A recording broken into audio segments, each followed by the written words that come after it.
across the UK, on DAB+, on YouTube, on your mobile, and on your side. This is Talk.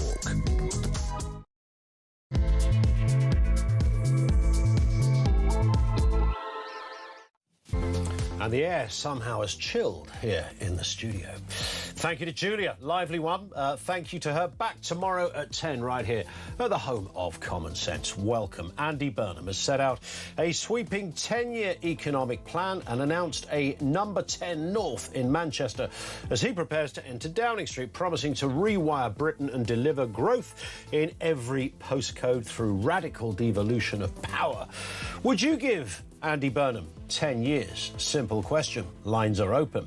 Also this morning, or this afternoon even, the government is set to replace immigration judges with members of the public in a magistrate-style overhaul of the asylum appeal system, with rejected claimants given just one chance to appeal under a new authority that will begin hearing cases by the end of next year. I've already put my application in.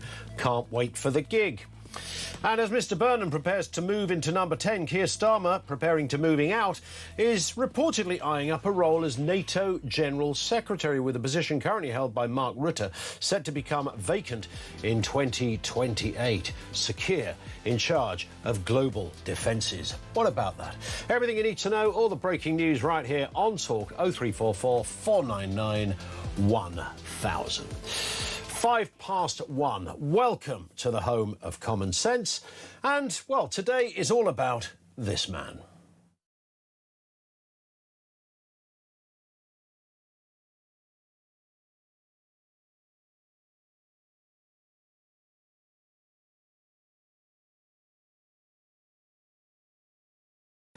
The change will be driven through the Prime Minister's office in an extended operation based here in Manchester. Andy Burnham's speech this morning wasn't just another politician promising to level up Britain. It was an attempt to redraw the map of British politics itself. His central message, as you heard, Westminster has hoarded power for decades and it's time to hand it back to the towns, cities and regions that actually know what their communities want. The headline promises is its biggest transfer of power away from Whitehall in modern times. Burnham wants stronger regional mayors, more control over housing, transport, skills, welfare, investment, and even greater fiscal freedom for local leaders. Add in his proposed number 10 in the North, and you begin to see what he's attempting. We will bring about the biggest rebalancing of power our country has seen. It is time for Whitehall to accept that growth cannot be ordered from the top down. Instead, it can only be nurtured from the bottom up. It comes from having the power at ground level to make a real difference, from a clear shared vision that everyone can understand and investors can back. It is seismic, potentially. Britain has been, and whether we think this is a good thing or not, one of the most centralised democracies in the developed world for generations. Now, Burnham argues that 40 years of governments, Conservative and Labour alike, have concentrated too much authority in London, leaving vast parts of the country dependent on decisions made by people hundreds of miles away. I mean, that's just a sort of political platitude, frankly. You could make that argument about anything, anywhere, no matter where something was. Whether it succeeds is another question. Devolution has, of course, been promised at scale before. The real test won't be the speech. It'll be whether Westminster is genuinely willing to surrender power. Politicians love talking about giving power away. History suggests rather less enthusiastic when it comes to actually doing it. But Mr Burnham thinks he can change that. Imagine good growth in every postcode and hope in every heart. Well, imagine no more. Let's make it happen.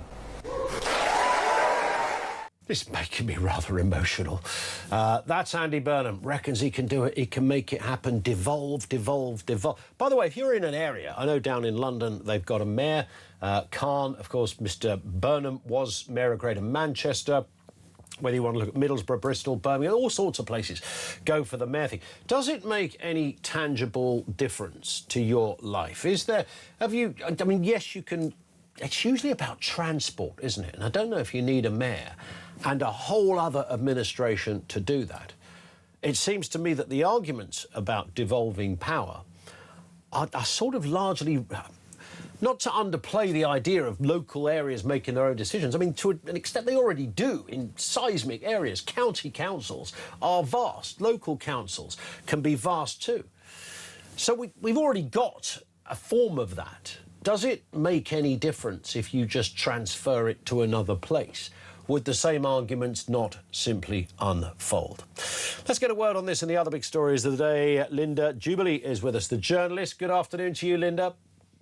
Good afternoon, Ian. How are you? I'm good. Nice to see you again. Listen, I mean, there it was. This is like the Messiah speaking, wasn't it? Andy Burnham, he's only gone and done it, and he's got people running around going, wow, that was amazing, that was incredible. Of course, saying stuff is very, very different to doing stuff. What did you overarchingly make, though, of that speech? Well, technically, it was an excellent speech, but that's not surprising because Andy Burnham is a very, very good communicator. He's enormously confident with the English language, which probably is illustrated by the fact that he's got a degree in English literature, I think, and was highly commended by his tutors at university for speaking with such precision. So he's able to bring that into public life. But as you say, speaking is not doing, but the fact of the matter is he's not in a position to do just yet. Well, that's the thing. But give it, what, 3 weeks? Wow. I mean, it's that quick. He wasn't an MP half an hour ago, and now he's set to walk into number 10, whether that's in Downing Street or whether it's somewhere just off Deansgate, I don't know. But he's certainly going to change things and move things around. Yeah, but his path to power in Westminster has been a long one. He has wanted this for a very long time. And actually, in most recent history, he has marched forward slowly and methodically. And don't forget that Labour's NEC tried to stop him when he tried to enter the by-election at Gorton and Denton. So this is only the final stage in his path towards Westminster. And I think probably there is going to be a coronation quite soon. I can't see anyone else stepping into the contest. But we should listen very carefully to his speech because it never mind the nitty-gritty of the words, he is indicating here that he wants to change a mindset. So we should ignore that at our peril. I'm not saying whether it's good or bad. I'm saying when he's speaking, listen carefully. Yeah, and the problem I sense that he's going to have, I mean, he's talked about give me 10 years. I mean, that's not an insignificant amount of time. 10 years is a while.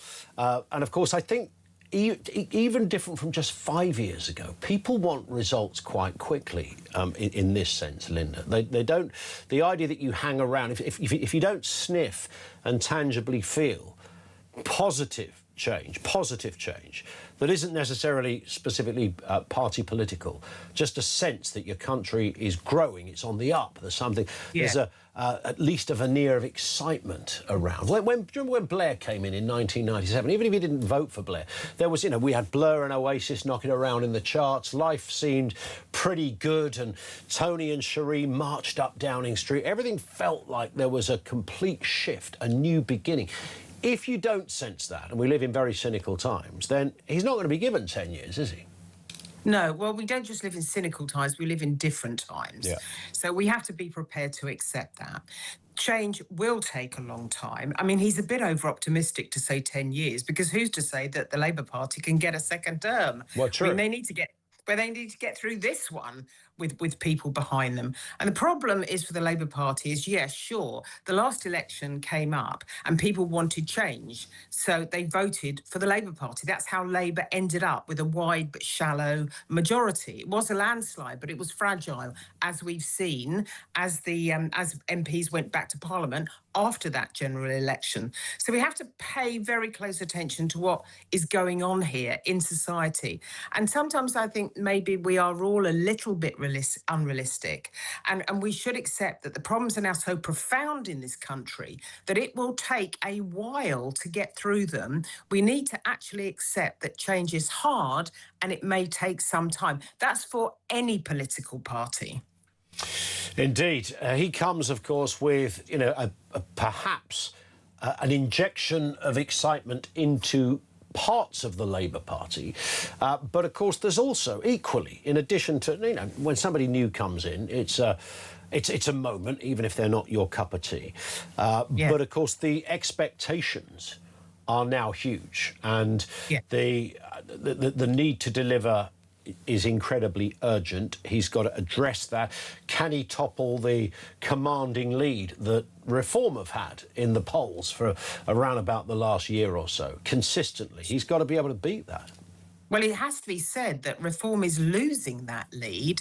And actually, I think there were opinion polls at the weekend which were very, very good news for Andy Burnham.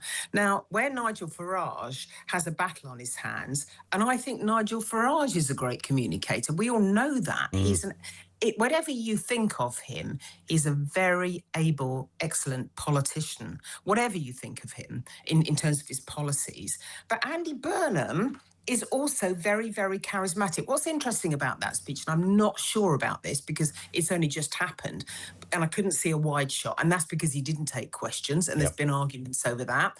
We can't really tell whether he's on an autocue or not. I suspect he's not, and I suspect he's reading. Well, I don't suspect. I can see that he was reading from his notes. Now, that takes a huge degree of confidence. All too easy to get hung up on the autocue, but unless you're very good at it, it betrays a lack of connection with the audience. He had the audience with him, and that says something. Whether he should have taken Q&As afterwards, that's a big argument that started this afternoon. And I guess he might, you know, a politician, an older politician might go, well, we never ever did this Q&A thing before. It's relatively new. So, you know, what he's got nothing. He could only lose by doing Q&A, so he might as well stick with his script. He's confident in what he's saying, and then he can walk away thinking, I've not compromised myself. I don't think that was his thinking here. I think he believes that this is a landmark speech. And sometimes you need to leave the landmark speech to stand alone, because the danger is that once you open it up to Q&A, I've seen other politicians from other parties do this. There is a question there that somehow takes, and an answer, more importantly, an answer that takes precedence. And Andy Burnham did not want that to happen. Where I think he was wrong not to take questions was immediately after the Makerfield by-election. But I think it's OK to let this speech stand alone. But he can't afford to do that later. And obviously he won't do it in the House of Commons because he has to take questions from MPs. Indeed. And I suspect that's his strategy. Well, the question we're asking, would you give Andy Burnham 10 years? 0344 499 1000. Linda Jubilee is with us. Let's move on to this one, Linda. The asylum appeal system is going to be overhauled with judges replaced by trained members of the public. Wow, a single right of appeal and a new authority up and running by the end of next year. Whether it works remains to be seen, but nobody can say Shabana Mahmood didn't warn us she was about business. Have a listen. And as Home Secretary, I will do whatever it takes to secure our borders. Simple as that. Will she? Will this make a difference? I mean, I've put my name down already and there's not even a list open anywhere. I'm that enthusiastic about this, Linda. I'm going for it. All right, good for you. Yeah. Well, I'm tempted to say it's a purely cosmetic measure because Shabana Mahmood, actually another very able politician, but she's in a very difficult position between a rock and a hard place. Now, she has to pull on all the levers to show that she is making some kind of dent in this problem. And we have had an issue with activist judges in the past who live very singular lives and who may not have their pulse on the finger of what's troubling people in this country. So I suspect that if you have these panels of so-called ordinary people, it's fine if you do train them up. But I mean, getting people to be that balanced and that fair and that accurate and that well versed in the law in quick order, I think that's very ambitious and not a little over optimistic. I would have thought so, and particularly with, I mean, I know magistrates can deal with some, which is also a kind of largely voluntary setup, of course, and. Dealing with a parking ticket or a speeding fine or something, I can see that. But when you start getting into the complexities of immigration law, whilst The Home Office are talking about changing the single right of appeal, a new authority up and running by the end of the year. I think that's a It's like financial cases, isn't it? They're hugely convoluted. I know they shouldn't be, but something like this could be pretty tricky to ask Bob from Arbroath to be overseeing on a Tuesday morning. Well, that's the problem. I think, in principle, it sounds like a good idea and could be a good idea, but you've got to think about how you roll it out in practice. I mean, do you go to people like who were magistrates who don't have a legal qualification, or do you go to the CEOs of local companies or corporate leaders or whatever? So who do you go to? How do you vet who's on the list? And then how do you train the people you've chosen? That all takes time and not a little diligence. Linda, stay with us. More stories still to come. Linda Jubilee, the journalist, with us on the programme. Over to you as well, 0344 499 1000. Well, comments on that, by the way. If you want to put yourself forward to be a kind of migration magistrate, then, well, the job could be yours by the end of next year. And the big question, would you give Andy Burnham 10 years? He's asking for 10 years. Give us 10 years. I'll make it happen. I'll turn this place around. We're going to have you won't recognise it. For 40 years, this country's done it all wrong. He's going to rewire the whole place, and we'll all be very, very happy indeed. I think that's the message. Your thoughts on that? Are you willing to give Andy Burnham a decade? 0344 499 1000.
Kemi Badenoch was front page of the Mail on Sunday this weekend, ruling out the possibility of any electoral pact with Reform. But you know what? It's difficult to do a deal with a party that gave us net zero and wrote it into law.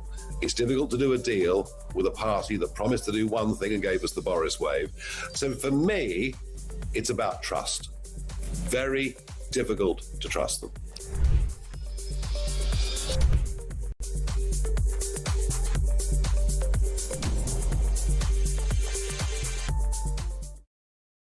Across the UK, on DAB+, on YouTube, on your mobile, and on your side. This is Talk. This is Talk. 0344 499 1000 is where you will find us. We are getting some breaking news as well of a shooting in Germany. 5 people killed. This is in northern Germany.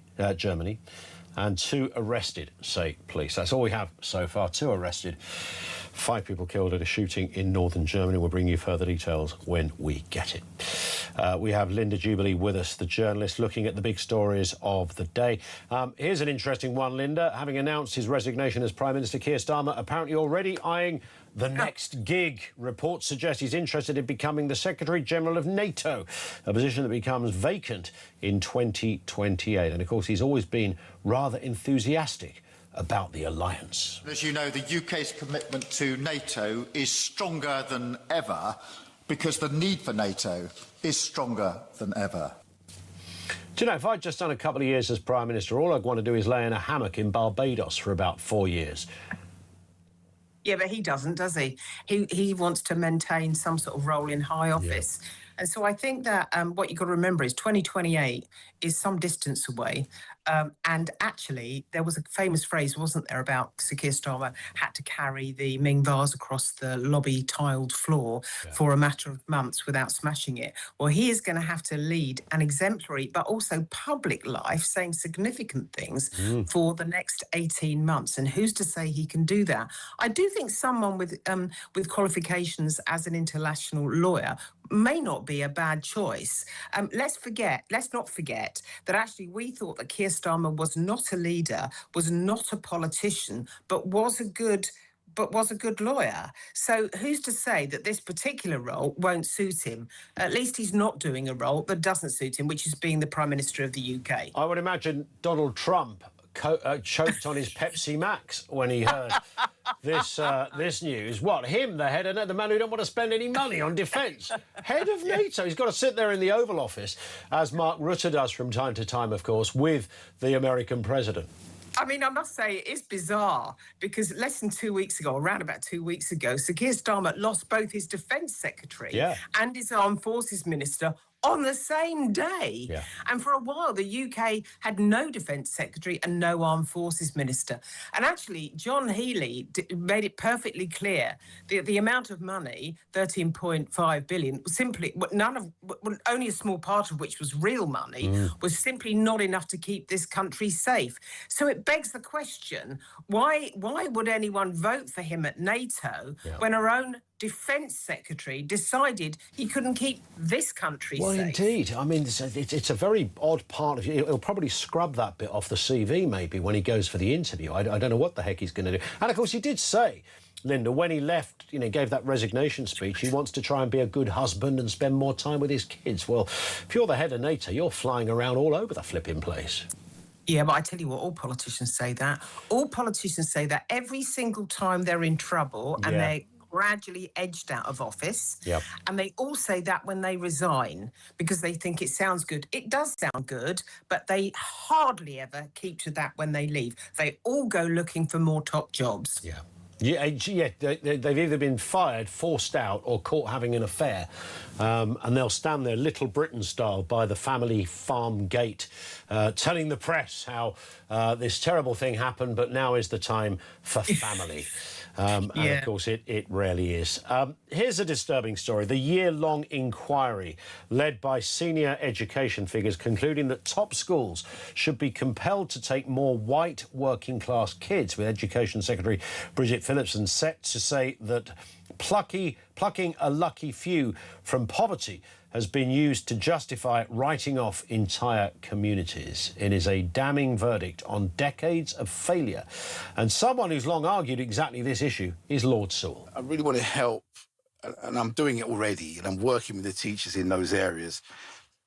White working class boys, particularly, my vision is to help them. Well, they've been neglected. That's right, for years. That's the problem we've got in England at the moment, this division. You're making this division. You just work for children that have the need.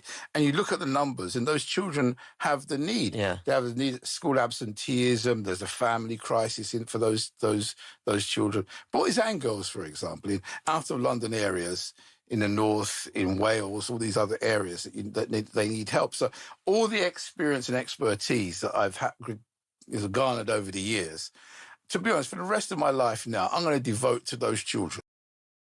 Well, that's very noble stuff from him. And, of course, he's had a life in education, and I get it. It's curious how we've ended up in this place.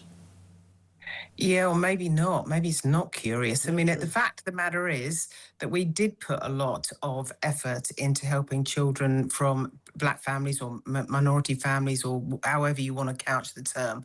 And now the pendulum has swung back. So for several years, it's not just a recent thing, for several years, white working class boys have been failed by the system. But I think just concentrating on how do you support a section of the public breeds division. I think what we need to be doing is looking at education and how education works. And we need to get subjects off the curriculum that have nothing to do with actual education. We spend too much time teaching subjects which have very, very little to do with how children move into their future lives. I mean, I have to say I'm slightly biased here because I'm a product of a very straightforward Catholic education. Believe me, my nuns concentrated on the 3 R's. Yeah. But I'm always thankful for that. And then I went to a very straightforward, I was glad that they did that. I went to a very good school after that where we concentrated on education in the historic and conventional sense of the word. I think supporting various groups of the communities is important, but it needn't necessarily happen through education. I think it's much more important that it happens through the family environment.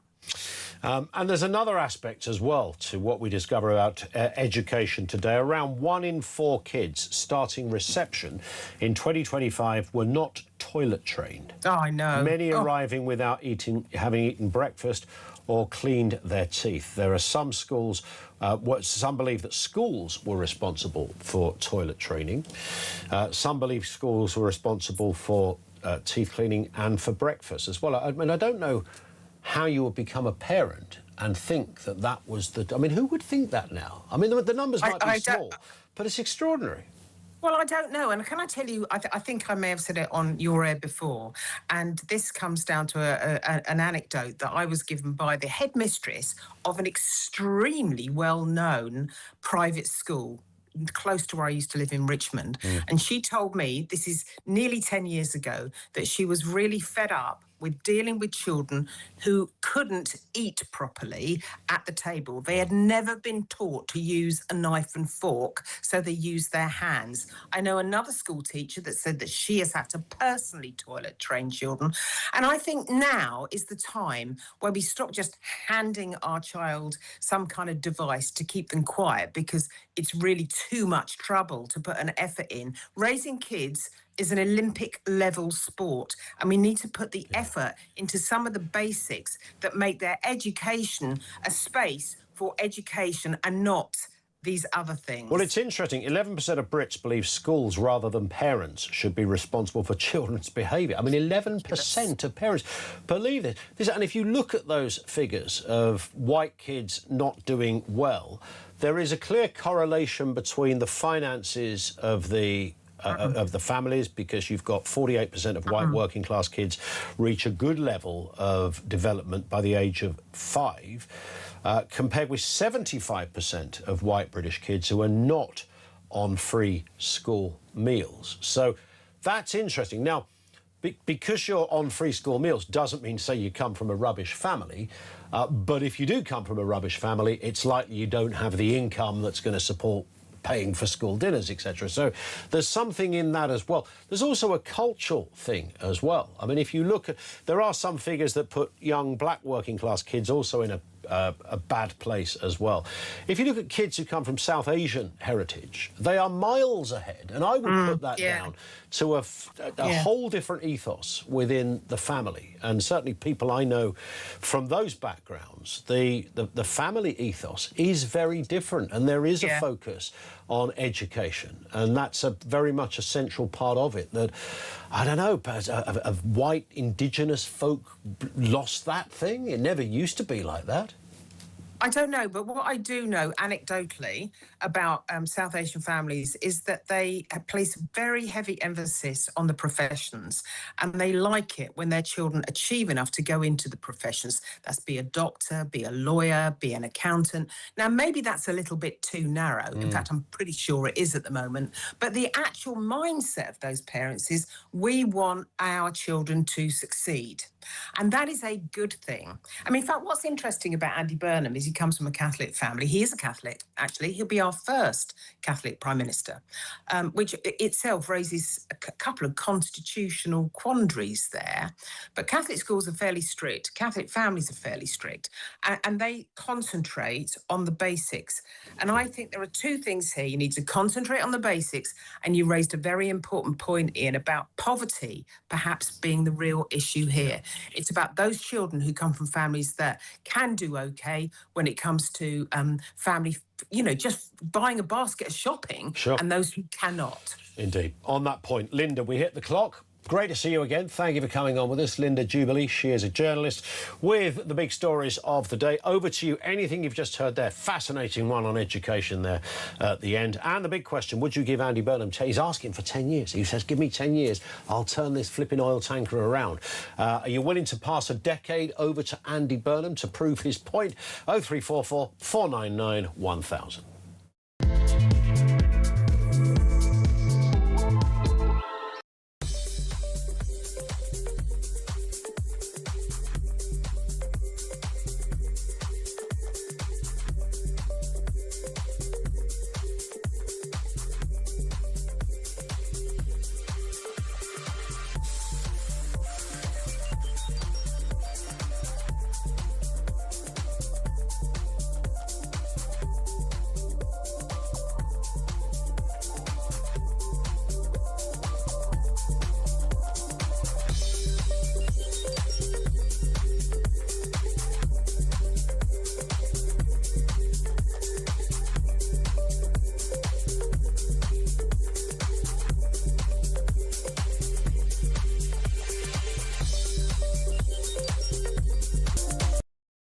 Across the UK, on DAB+, on YouTube, on your mobile, and on your side. This is Talk. A couple of people making this point. Anne in Oakley says, nothing in Burnham's speech about stopping the boats, illegal immigration or net zero. Wait until they run up against planning rules with local councils. Similarly here from Paul says, Ian Burnham never mentioned illegal immigration. Once he never mentioned stopping the boats. It was all about what he wants. He has no right to do what he says about number 10 in the north. Nobody voted for this. It was almost as though I was watching one of Hitler's speeches. So that goes a bit far, doesn't it, Paul? I mean, I know what you're saying about authority rather than, you know, what somebody eventually did. But he's gone Godwin's law, early doors, as Paul. It was almost as though I was watching that, especially the way he was gesturing. He wants 10 years. He doesn't deserve 3. In fairness to Burnham, he wasn't setting out policy in that sense. He was setting out, if you like, a template, a terrain, an area from which he will work from. So recalibrating the system, altering where power lies and therefore where finance would follow, etc. There were, I do sense, I've heard this from a lot of leaders over the years, and was it George Osborne? Do you remember him? And that was like 500 years ago. I think the Northern Powerhouse was his, wasn't it? Was it Osborne's? Goes back a bit. We'll talk to Professor Anthony Gleeson shortly, but first, Dr. Andy Mycock, political scientist and comedian as well. What a hybrid of joy that is, Andy. Nice to have you with us. Good afternoon, Ian. How are you doing? I'm good. I mean, just on that last point, I think it was George Osborne, wasn't it, the Northern Powerhouse thing? Am I right on that? It was indeed, yes. What happened? How did that go? Well, if you look at the way in which England has been reorganised governmentally, it is largely down to George Osborne, who in 2014 came up to Greater Manchester, in Manchester Town Hall, brought together the 10 leaders of the local authorities and created the Greater Manchester Combined Authority, of which Andy Burnham was the first elected mayor. So, you know, George Osborne and a Conservative government have a strong imprint in what has developed as devolution in England. In the same way that the Labour Party are the architects of devolution in Wales, Scotland, Northern Ireland, and in London. So both parties, the main parties, have been very invested in this idea that both Westminster and Whitehall need to cede power down to the regions and nations of the country. And I think in some ways, Andy Burnham's speech at the People's History Museum this morning was a continuation of that. But I think the difference is that a lot of prime ministers have come to power talking about how they want to accelerate devolution. Once they've got into office, they've been much less keen to do that, to convey the reins of power. And I think the interesting thing here will be, to what extent will Burnham live up to his words? I do wonder, and that's, I mean, the proof would be in obviously the delivery. I do wonder how much of this is, I mean, it sort of plays to something a little bit, doesn't it? And politicians are good at that. You know, we politically, our political masters, let's look at it that way, play a very emotional game these days. It's tapping into that bit of you that is fired up by a suggestion, whether it's Farage on immigration, whether it's Andy Burnham on devolution. It's that that sense of something. And I'm always reminded, I've told this story before, Andy, but when Holyrood opened in Edinburgh some years ago, and I remember being on air, and that night we were doing a phone-in about it. I went to a caller, first caller, Helen in Dundee. Helen, I said, years and years you've waited for, you know, proper devolved power in Scotland, and it's arrived today. What's your response? She said, what do they know down in Edinburgh about what's going on up here in Dundee? That was her first response, and I thought, yeah, that's kind of the problem, isn't it? That sort of almost defined what I sometimes think of with devolution as sort of a romantic notion, the idea that people in Essex don't feel the same things as people do in Newcastle. Of course they do. Yeah, you'll hear a lot of this about a focus on the idea of place. Yes. I think you'll hear the Prime Minister and an Andy Burnham government focusing on the idea that place drives policy. And in many ways, that already exists in the fact that we have local government, and local government has a huge amount of influence in our lives. I think what we'll see under a Burnham government is a greater focus on regional devolution, and the idea that England at the moment has got devolution deals where we have elected mayors in some parts of the country, but not in all of them. Yep. And I think he will go on to finish the job. I think the other part of this will be then the extent to which he's going to actually give powers away. And at the moment, there isn't very much of a clear plan in terms of what that will mean, beyond the idea that, you know, there are certain areas around education, around transport, and some parts around the local economy.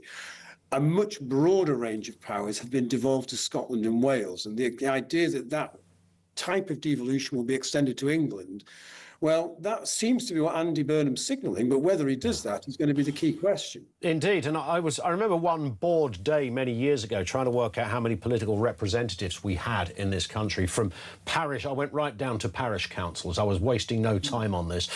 Parish councils, and then, of course, you know, local town councils, county councils, some regional bureaucracies as well. And it was like pie. I sort of just couldn't get to the end of the number, really. It just carried on and carried on.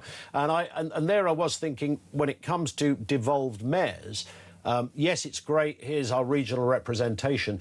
Does it make any difference? I know we are one of the most centralised democracies in the Western world, so other countries are ahead of us. But what do we really get out of it, other than a kind of name check and somebody with a regional accent, one of our own, and all that business? Does it really make any difference? Or is this just a sort of an anti-London thing that politicians have dined out on for years? I think the evidence is mixed, but I think certainly if you look in England, where there has been elected mayors introduced, it has had an impact in terms of positive economic growth. You know, Andy Burnham was talking today about Manchesterism, and this idea that there is a model of devolution that he has developed in Greater Manchester, where you bring together the private sector, government, universities, voluntary sector, communities, and you work in a more collaborative way. And he was very keen to cite the fact that he'd worked with successive Conservative governments, and his argument was that it's place, not politics, that should drive that. The problem with that is I'm not sure that that will wash electorally in Westminster, where a lot of nervous MPs are wanting to get some assurance that whatever he does is going to make sure that their jobs are not threatened. And I think in this, one of the questions which is never really discussed is the idea, well, have we got too many MPs? Have we got too much representation, you know, within central government? If we start to devolve more and more power, there's clearly going to be less and less for MPs to do. And you can imagine a point that, you know, there may well be a point where they start to come into conflict with this devolved system. And I think at the moment, the biggest job that Andy Burnham will have in some ways, is to some ways outline a vision about what a reformed UK state will look like after all this devolution. And at the moment, I don't think any politician in the last decade has been able to do that. Indeed. Andy, listen, lovely to have you on with us. Let's speak again. Thank you for being with us, Dr. Andy Mycock, political scientist and comedian with us on the programme. If you look at the amount of money, just talking about the bureaucracy question. When you look at your council tax bill, for example, I live in Kent, which I think is the largest council in the country, responsible for a telephone number-like budget, in debt like most councils are. Currently, its reform run has been conservative for 25 billion years. But it's huge. And then you add another bureaucracy to that. If you look at Mayor of London, Mayor of Greater Manchester, those kind of things, you build a new hall, town hall, as they did down in London, right on the banks of the Thames, no longer used for that purpose. And then, of course, you have all the departments that exist within that. So there's a lot of money at stake. Do we get our money back? Let's speak with Professor Anthony Gleeson, Professor of Politics, University of Buckingham. Anthony, good afternoon to you. Nice to see you again. Good afternoon. I mean, again, it's one of those things. I wonder whether this is a sort of a romantic notion rather than a realistic policy. It sounds great, you know, let's devolve this, devolve that. Every road will have their own mayor. It'll be fantastic. Sounds great. Sounds like you're a person of the people. Can it really happen? Well, you know, I think it can. It can happen. I mean, for one thing, it's clear that Andy Burnham knows how to tell a story. And within seconds, really, of his speech, you know, people like me said, for goodness sake, now we finally got a Prime Minister in waiting, as he is, who knows how to tell a story, knows how to speak to people, knows how to charm people. You know, I'm terribly sorry for the man in so many ways, but this is something Sir Keir couldn't hack. He just didn't have this ability. So that's one thing. Which is odd, by the way, just on that point. It's odd for a guy that spent most of his career standing in courtrooms at the Old Bailey, performing to juries as to why the client was... And we know how actatorial, if that is a word, some of these lawyers are. He did that all his life and then sort of couldn't make it work as a politician.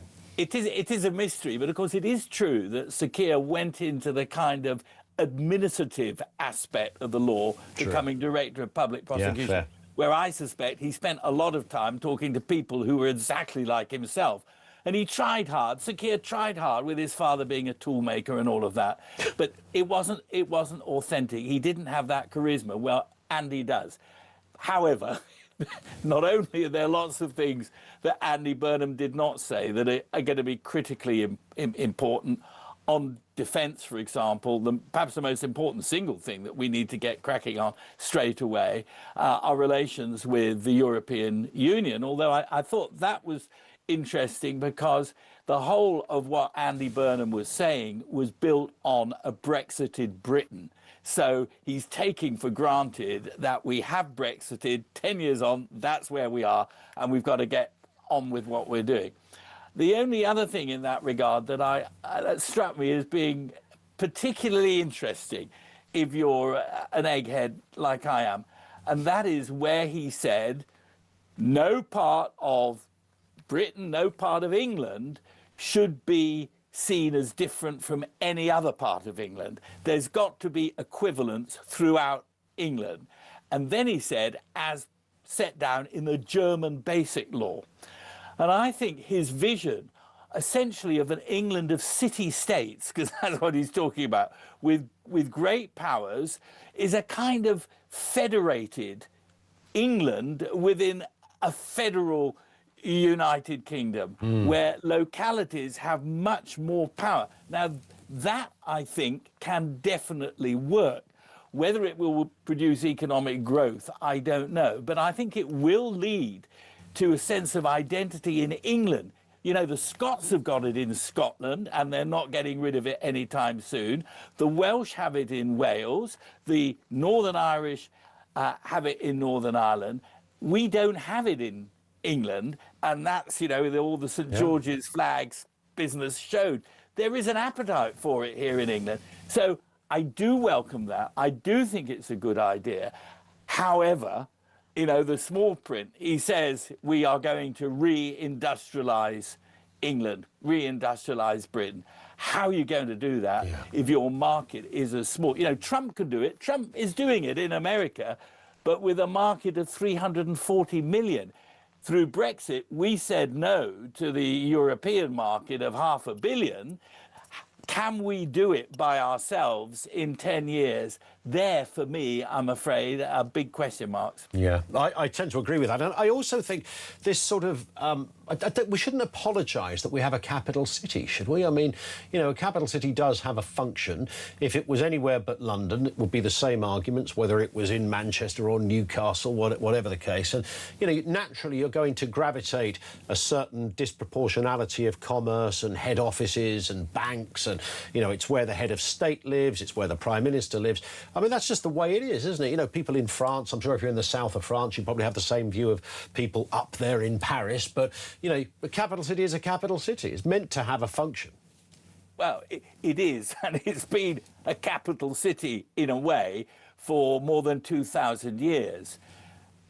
Yet again, I would say, when Andy Burnham says there's no part, no region, no city in England that should be more important than any other city, and the way he phrased it was that London would be allowed to do and have the same new freedoms that he was proposing to give to other cities, that kind of suggested that London would be cut back a bit, put down a bit. And he did say, you know, we are the most over-centralised country in the world. I think the French would cough loudly at that, because, as we know, everything is run centrally in France. The French Minister of Education can look at his watch and tell you what's being taught at that time in every secondary school in the country. But overall, I think he is right, and I think, importantly, people think he is right. People in the northeast and the northwest, they feel forgotten, and they do feel that Whitehall and the civil service in Whitehall has worked too much to Westminster and to London. And you can't, you know, he says it's Manchesterism. Well, the very fact that it's called Manchesterism says there is something unique in Manchester that has enabled these things to come to pass. So it's not coincidence. I was going to say, Anthony, there is just a final point. There is a bit of urban mythology in this, though, isn't there? As I said to our previous guest, as you rightly say, people in Newcastle will say, "Oh, what do they know in London? What we need here?" People who live in Kent or Essex make exactly the same argument, and that's the bit that tends to get missed in these discussions. Well, absolutely. And I think we've got to be very realistic about the challenge that is going to face Burnham in driving this through. I'm talking to you from Oxfordshire, and if you look at what Oxford City Council, a Labour City Council, has done to ruin Oxford City Centre, turn it away from being a hub of activity, and Andy Burnham says how wonderful the universities are, take a trip down to Oxford and see how the universities have basically taken over the city. It's not a one-way street here, and we should understand that local communities, they're not geared to this. Too many daft politicians in local politics. But he's given us the challenge. He's told us a good story, and thank God he's not Sir Keir Starmer. What's not to like? Absolutely. Maybe Oxford needs Mayor Gleeson. That's what they're waiting for, Anthony. I look forward to it. Great to have you on with us. Thank you, Professor Anthony Gleeson, Professor of Politics, University of Buckingham. Thank you to him. Over to you, 0344 499 1000. Martin in Lichfield says Andy Burnham's 10 years as PM will run out until the IMF calls time on bankrupt Britain. When hard-earned taxpayer money runs out, I'll give him 10 months, maybe. No substance, just platitudes should be his motto, and that's going to be the problem. He is convincing. He's persuasive. He sounds like the fella next door. He's accessible. You know, and by the way, everybody seems to think Andy Burnham is quite a nice bloke. Met him a couple of times. Very friendly chap. So that will sell quite well. But it's substance and results we need. Will you get it? Will you give Andy Burnham 10 years? That's what he's asking for. 0344 499 1000.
Kemi Badenoch, because front page of the Mail on Sunday this weekend, ruling out the possibility of any electoral pact with reform. But you know what? It's difficult to do a deal with a party that gave us net zero and wrote it into law. It's difficult to do a deal with a party that promised to do one thing and gave us the Boris wave. So for me, it's about trust. Very difficult to trust them.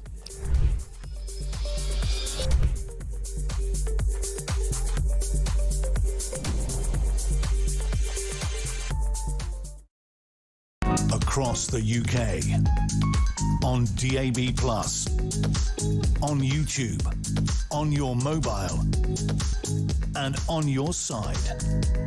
This is Talk. This comes from Michelle, who says, has Linda had 3 fingers of gin?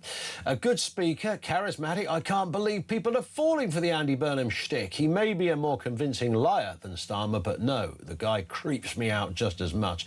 It's all a pantomime. They must think we're stupid. Mahmood is a capable politician, the same one who joked about the boats. No thanks, says Michelle. But you know what? That is, when you get what they call the charismatic politician, they're only charismatic if you sort of vaguely... you don't even have to... You wouldn't necessarily have to vote for them. Nigel Farage would be the ultimate charismatic politician, but if you pathologically hate Nigel Farage, you would absolutely argue that it's completely hot air and it's a sort of mesmerising trick, almost a hypnotic kind of way with words, and that's what people are falling for. But I agree with Michelle. I don't really just buy into this sort of, well, he's a gritty lad with a northern accent. You need a lot more than your flipping accent, mate, to run this place. Lee's in Doncaster. Lee, how you doing? Are you going to give Andy Burnham 10 years? Are you happy with that? Hello there, Ian. Hiya. Thanks for having me on. I'm not so sure that I would give him 10 years. In fact, I do find it a little bit strange that he's going to come to the party and make all these sweeping changes, and he's going to get it through. I mean, how many people are there? How many Labour MPs are there in Parliament at the moment? Is it 400? 400 and odd or something, yeah. Yeah. Are they all on board with him? Looks like it from that selfie that he took. But there are lots of things that have already been covered by comments, I think. And basically, it's not the change of the head of the government that you want. You want the government out, because I think this is just another distraction. It's going to be, look at me, give me, I'm going to do this. And he's talking a fantastic game. You know, won't it be awful if he fails? He's saying all these wonderful things.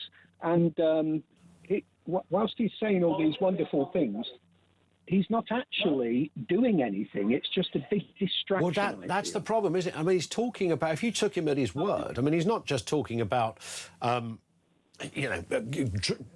doing visits to Manchester or wherever as Prime Minister on a regular basis. Not that, or once a month I'm going to go up and stand, outside Piccadilly Station giving a speech. It's not that. He's talking about, Lee, moving seismic parts of the civil service elsewhere. But I just don't know whether that... I don't know what you gain from that. And I can only see more bureaucracy. I agree.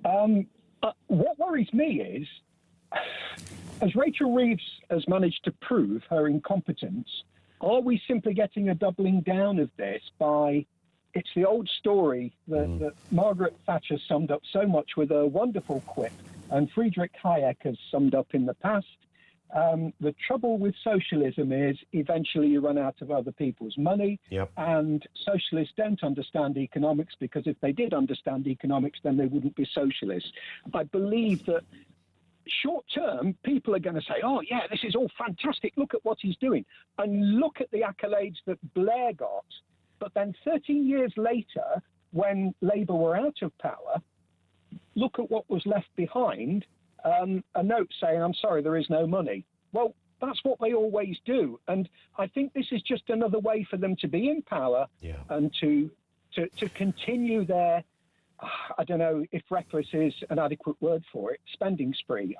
I'm not sure what else they have to bring to the party other than, well, we're going to just do things differently, but the outcome will still be the same. Well, also, and also, I mean, what we really want to hear from a leader, our next Prime Minister, is about growth, isn't it? We want to hear how, I mean, all very well, you're going to move a few offices from the Department of Transport, is going to move to Greater Manchester, and, you know, this department's going to be in Preston, and that department's going to be in Lincoln, and that department's going to be in Middlesbrough. You know, you can come up with all of that. Oh, that sounds great. You know, everybody's included. You're all welcome to the party. Previously, you felt left out. Not any longer, because I've opened some offices in Wigan. I mean, I don't know whether that is, you know, whether it means, it sounds as if you are on the side of the people, but that's all pants if you can't grow the economy. And Burnham's going to be inheriting a pretty ropey set of books, and books that are not predicted to show a massive positive turn anytime soon. And a ropey set of books that probably doesn't have all of the necessary entries in there for you to get a true picture of what's happening. Like I said, I think it's a distraction. And whilst I admire him for being an eloquent speaker, you know, he's very, very good. He managed to pull the audience along with him. And what a change, a refreshing change from the guy that is supposedly the Prime Minister. He's got the people with him, which is great. But what's he talking about, really? Nothing to see here, but I'll make up a good story about it. I'm sorry, I don't see it. I don't see it either. Lee, thank you very much indeed for that. Are you willing to give him 10 years? 0344 499 1000. Latest on that German shooting. A police spokesman has said a homicide occurred at a youth facility in northern Germany in Dunkerstrasse. I think I got that roughly correct. Dunkerstrasse. Resulting in multiple victims, 5 people fatally injured and others sustained injuries. As part of an immediate search and police operation, 2 suspected perpetrators, including the alleged shooter, were arrested. The investigation into the background of the exact sequence of events is ongoing. Residents to the west of Hamburg in Lower Saxony and home to 50,000 people have been urged to avoid the area. More on that as we get it. Clayton in Dartford says any parent who sends their kids to primary school without being toilet trained should be reported to social services. You almost want to meet the person, don't you? There's apparently about 2 or 3% of parents think that it's the school's job to do that. I mean, your kids should be well trained in that department, unless they've got some other sort of health issue that precludes them or means they're unable to learn, and we all understand that. But I don't think that's what we're dealing with. You just want to say to the parent, well, you actually believe that?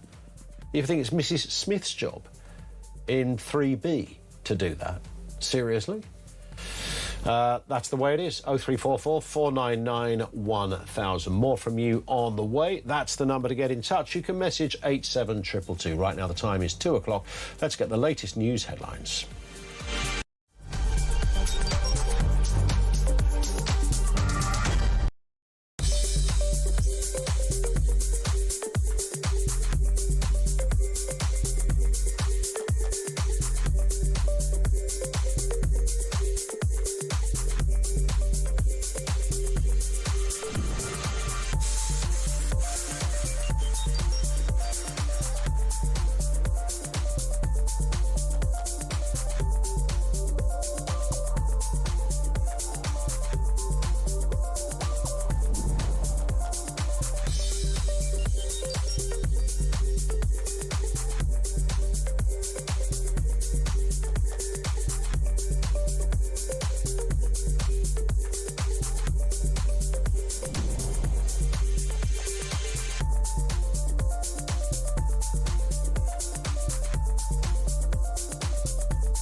across the UK. On DAB+, on YouTube, on your mobile, and on your side. This is Talk.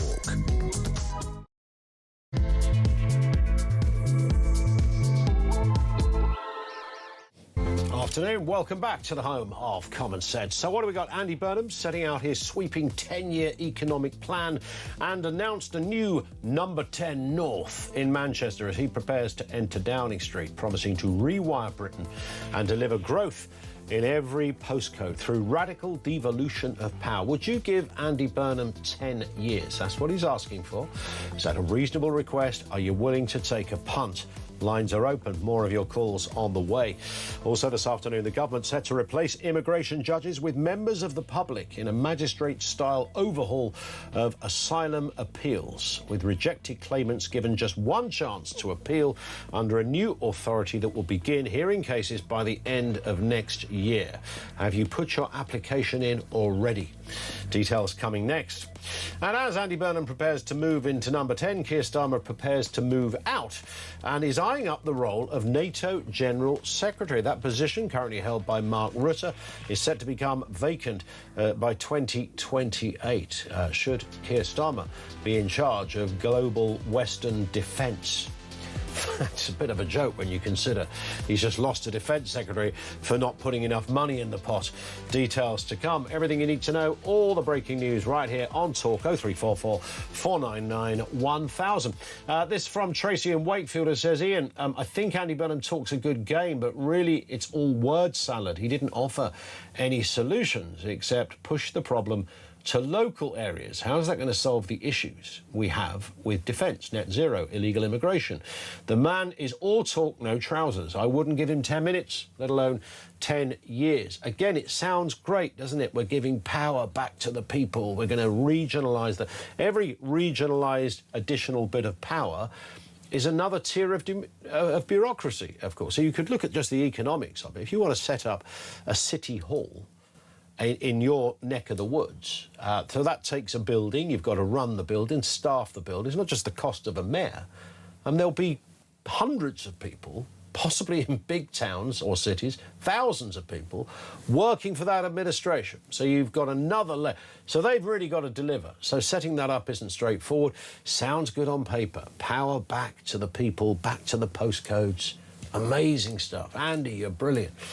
Making that work in practice. I mean, growth, show growth. You've got to show growth, right? And if you can't do that, he's got, 6 months to at least prove.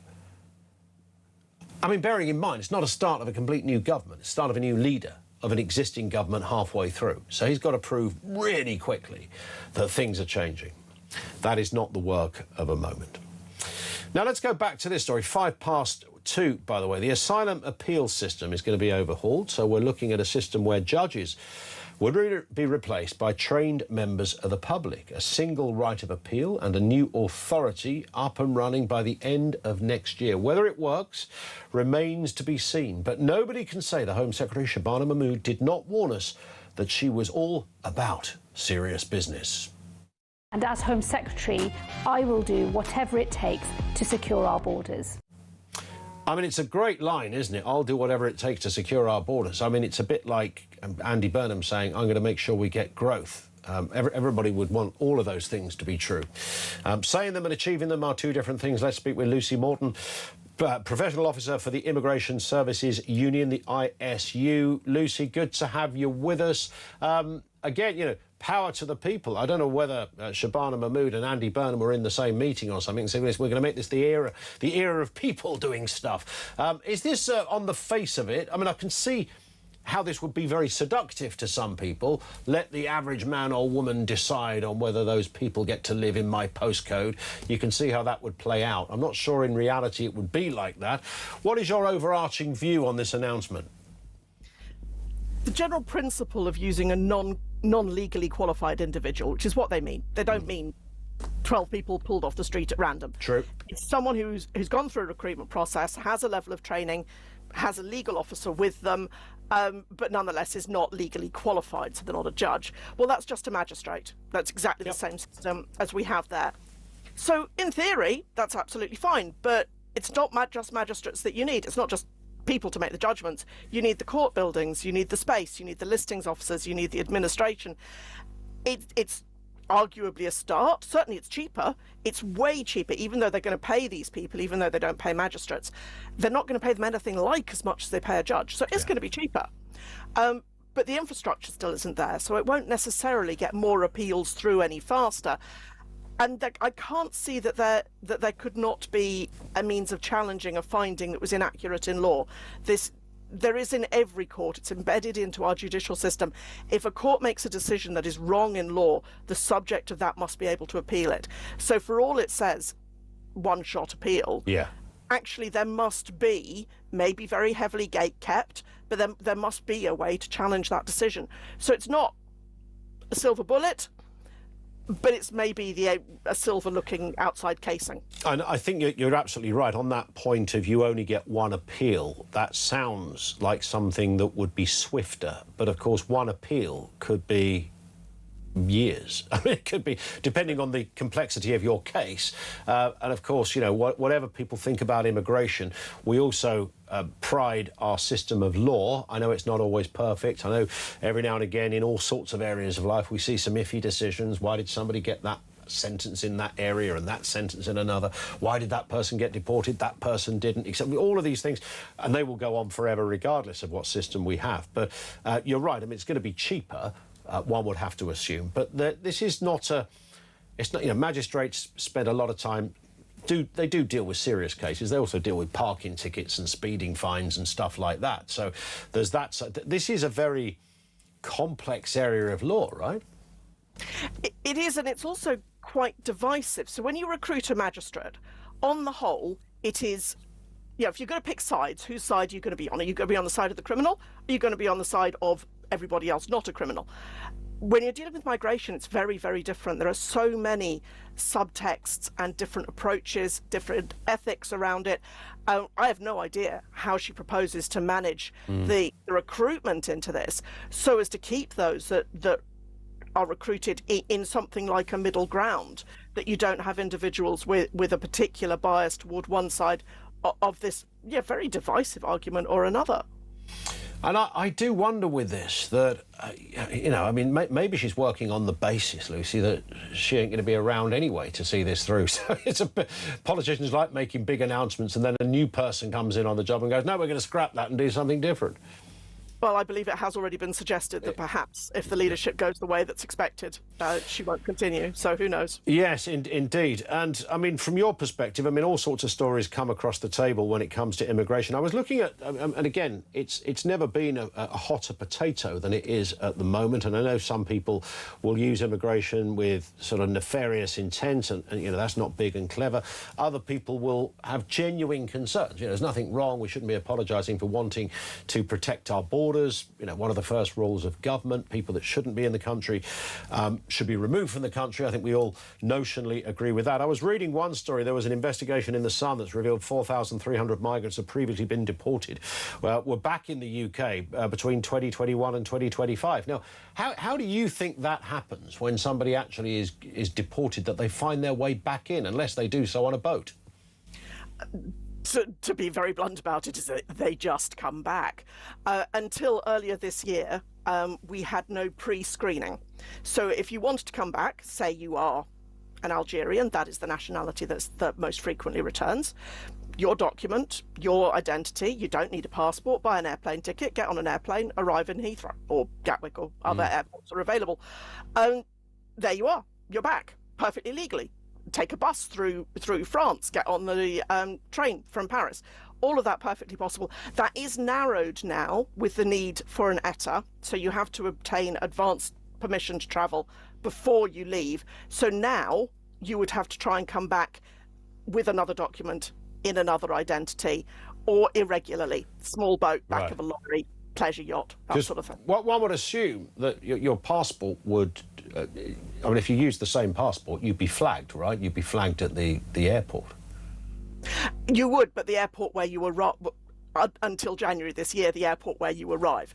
Prior to that... So leaving is fine. It's the arrival that's the problem. Yeah.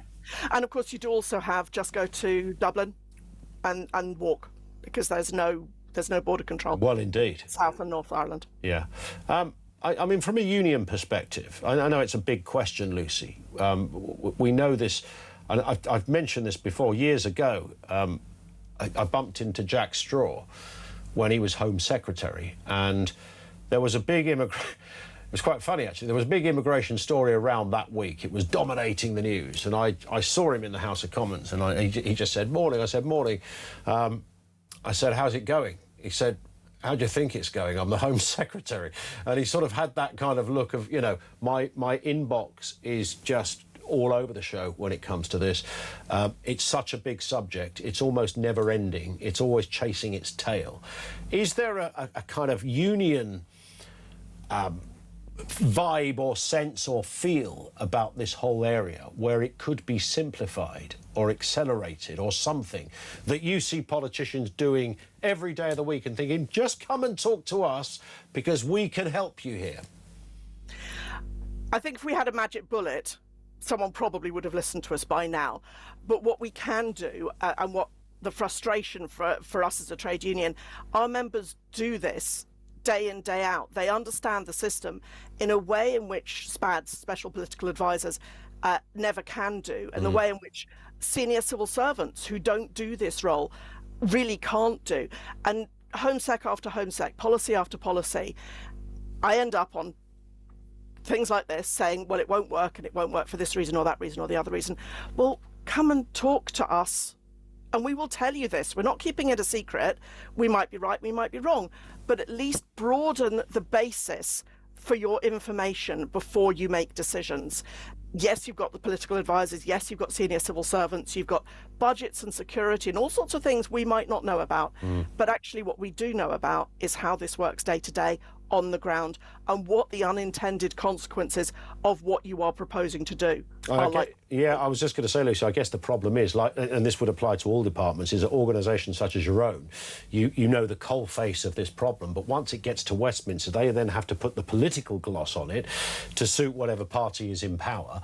And that's where I guess, you know, whatever suggestions you're making that might seem completely practical and obvious, perhaps where they get lost. But we will speak again on this, I'm sure, perhaps when this system comes in, if it comes in at all. But meantime, Lucy, thank you for your time. Lucy Morton, Professional Officer for the Immigration Services Union.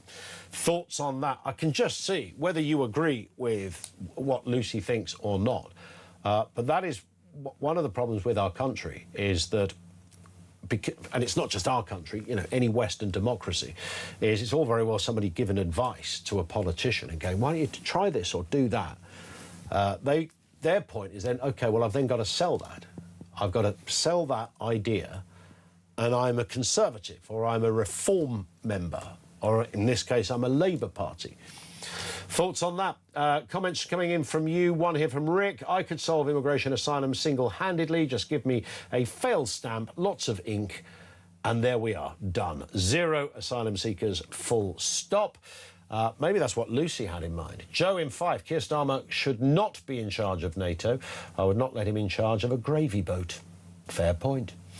And this one in from Clayton in Dartford. I did mention Clayton's, apologies. This one in from Fafa, who says, Starmer wants a NATO job. What a numpty. Donald has probably had the best laugh of the day. We have. It's a fair point. Matthew's in Warrington. Matthew, back to Andy Burnham. What have you got for us? Hi. Oh, I wouldn't give him 10 minutes. Never mind 10 years. You're having none of this. No, mate. I listened to that, right, and I was half expecting John Lennon playing Imagine in the background. And I was thinking, this is such drivel. He wants to move London up to Manchester. Yeah. Well, if your cat has a dump in the front garden, you pick it up and you put it in the back garden, it's still going to stink. Because that's you know, London stinks. If you move it, it's still going to stink because it's all corrupt and it's bent. You know, he wants to industrialise everything. OK, so what's he going to do about the energy costs? Because no one is going to come in here with the energy costs that we got. No private investor is going to employ anyone with the employment laws that this government has brought in. So every little thing that he said is just falling down like a set of dominoes. It sounded sweet. I fell in love with him, man. I've got a picture of him. I've moved Starmer off my dartboard and put him there in a big heart shape. Fantastic. Amazing. Where's he been all these years? Well, he's our saviour, you see. You're forgetting that. I think the thing with London, it just happens to be the capital city. So it's ripe for a bit. I mean, you just said there that there's a lot of Londoners who'll go, it doesn't stink in my house, do you mind? But I take your point. I mean, the system of bureaucracy that we have is seen as not fit for purpose. But if you move it, I don't know what... I mean, seriously, is he honestly expecting us to think that everything... There's a magic wand that gets waved successfully just by moving things to another place? Well, it's like... the more you say it out loud, the more bonkers that is. Well, yeah, because what we're going to do is start playing Stone Roses and making decisions because it's up in North and the Beatles and stuff. It's still the same. There's nothing going to change. It's like he said, we're going to make more mayors. Well, let's have a look at the mayors that we have got. You know, look at devolution in Wales. It's a basket case. You know, we'll all be driving around at 5 miles an hour on penny farthings if some of these councils get their own way, and we won't have any hot water. We'll have to bathe in the stream, but then we won't be allowed to use soap. We'll have to dye our hair blue. We'll have to take puberty blockers. You know, oh, come on. So there'll be no men and women. They'll just be kind of hybrid, transitional humans. Yeah. There'll be... none of us will wash, so then that will make the... You know, that really will make the place smell. You can't get away from it because you can't drive any faster than 5 miles an hour, and even if you got to where you wanted to go, you'd just come to the next stinky village, wouldn't you? So... And we'd have a house covered in solar panels, but we'll have no sun, so it'll be freezing cold. You know, it's pie in the sky, a lot of it. Let's just get down to basic politics. Let's just sort out the energy costs. Let's sort out the cost of living. Let's sort out the immigration. Let's sort out the NHS. Let's sort out our defence forces. I was talking to a colonel, an old colonel on Saturday, and he said, Matt, he was my platoon commander, and he said to me, he said, you know what? He said, we've got 50 theatres of war in the world that we're responsible for. He said, do you know how many we would cover if we had, how many we can protect? I said, I don't know, boss, how many? He went, we'd be lucky if we could do 5. Wow. We're that bad. He said, you speak to you ask the lads if they're going to go to Ukraine. We've got no military. We are now a defence force for the country. We cannot be deployed. We've got no navy. No, we can only really assist someone else. We can't do it on our own. We'd be completely incapable. I assume you didn't get that job as Andy Burnham's head of public relations. Oh, he's got nice eyebrows. My wife can pluck his eyebrows for him, wax them. There you go. Teach me how to do a funny handshake. Yeah, I keep hearing about the funny handshake. Have you seen it? What, with the speaker? Yeah, it's like he's doing a little cheeky arm wrestle. Yeah, to be fair, I don't actually think it was I think it was just a very awkward play. The speaker's chair is about 8 feet above you, so I just think it was one of those weird moments. But I'd like to think that it was, you know, it was part of a secret society of dodgepots that are running us. Well, we have, we've got the Fabian Society, we've got the Funny Handshake Gang, we've got all these little rooms in Parliament they all go into and tell each other how amazing they are and how horrible the British people are. It's just shocking. The British people are horrible society. The Christmas parties are to die for. We've never done anything, have we? No, nothing at all. Nothing. It's going to sound like a Monty Python sketch now, isn't it? What has Britain ever done for us? Listen, Matthew, love it. Thank you very much indeed. Love the passion, love the humour. Matthew in Warrington on Andy Burnham, 0344 499 1000.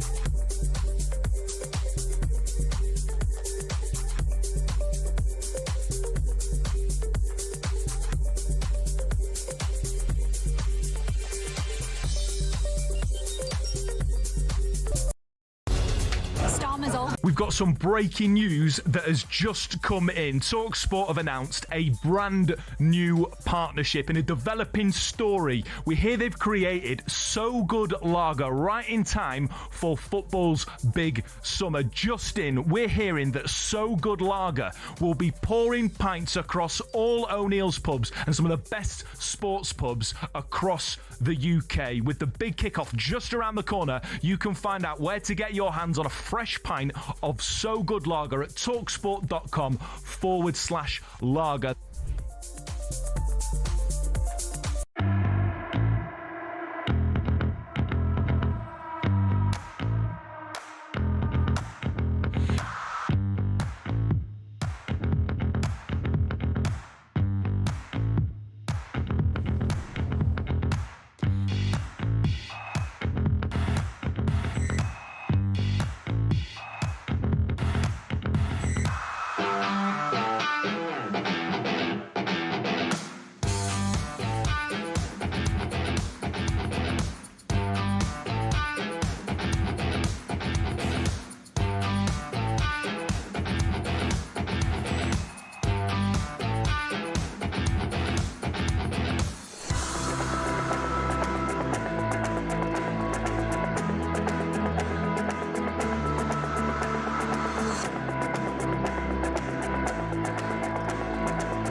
Across the UK, on DAB+, on YouTube, on your mobile, and on your side.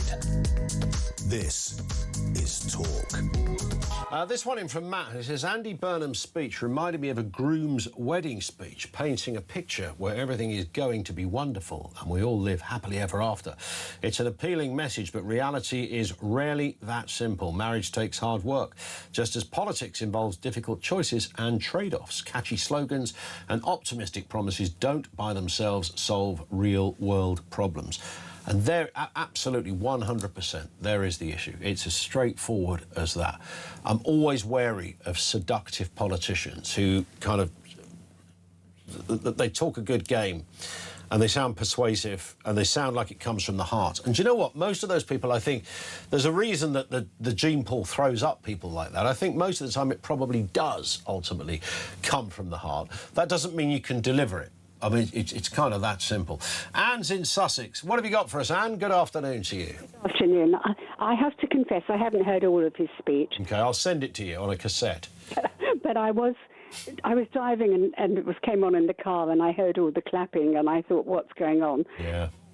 And then he mentioned council houses and I thought there will be a lot of people in this country who probably wouldn't vote for Labour but would vote if he sorted out the housing crisis that we have.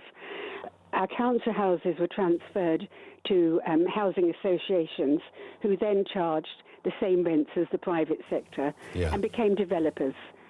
And we have so many people waiting for a decent house in this country that it's absolutely shocking. And I thought he will get some mileage out of that. But truthfully, also what you're saying is about how on earth can he deliver it? But what I do hope, whatever happens, whoever's in power, they really do look at, one, making sure that the English have something to be proud about, that you can be Irish, Scots, Welsh, but our English, in England, we are not allowed. They don't even want the English flag displayed. So somebody's got to change the way that we're going. And maybe the other parties might actually see what is vital. We need people on all our boards, local authorities, unitary authorities, who are not there because they are the sort of people that actually get into politics, but people who are there because they do care about their communities. Because at the moment, many of our town centres are dying, people are homeless. The legislation they brought in about tenants, I know because my granddaughter is one of them, they've all been faced with eviction orders, but there's nowhere to go.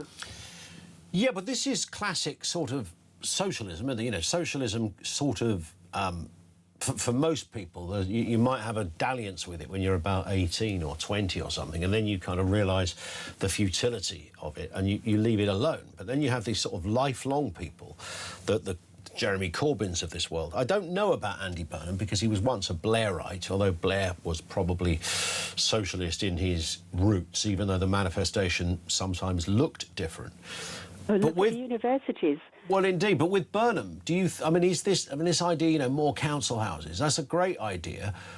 Depends on who you're going to give them to and what it's going to, you know, where you're going to get the money to spend them. He's talking about a revolution in house building. Now, this Labour government that we've already got is apparently in the midst of a revolution of house building. But they're not really. Well, no, they're not really at all. You're right. And then penalising, as you rightly say, landlords and tenants and the like is just a really, you know, cheap way of trying to score a few points. Well, the housing situation, I know because I've been involved. We've taken actually 5,000 proposed houses in Burgess Hill, 2,000 one side and 3,500, but it would be more. The trouble is, the crisis that we're in, I can see very well that many of them won't sell. And in the past, when developers built housing and housing estates, they went back into the hands of the local authorities. So in another way, they did house people. But we don't have council housing in many areas. No, not in the conventional sense. So it's not going to happen like that. Yeah. As you know, more, you talk about it far more than, you know, I do. But with a lot of asylum seekers coming in, legal and illegal, any houses that come up, where are they going to go? Well, again, I mean, these are sort of platitudes, aren't they? You wheel them out and go, well, this guy's promising everything. Do you remember when, you know, I can't remember which election it was, we've had so many, but when Jeremy Corbyn was promising free Wi-Fi and goodness knows what else, everything was going to be free. I thought, wow, this sounds like a tasty place to live, free everything. Who's going to pay for it? Well, we'll deal with that later. Are we in that territory, do you think? Well, I think we're in a crisis territory, and my worry is it'll be back to the IMF as they were before. Yeah, quite possibly. And it would take the hated Conservative Party, which, you know, the media have all labelled so clearly over the years, will have to come in and pick it up. And what about Reform? Because they would say Reform would say they are the only party that can truly clear up the mess. Well, they very well may make a big difference, but I saw with the people who were Brexit supporters when they came on the local authority, which I was on, and they're almost single-minded, destructive. They really didn't contribute. What was abundant was that they weren't really concerned about the community. Yeah.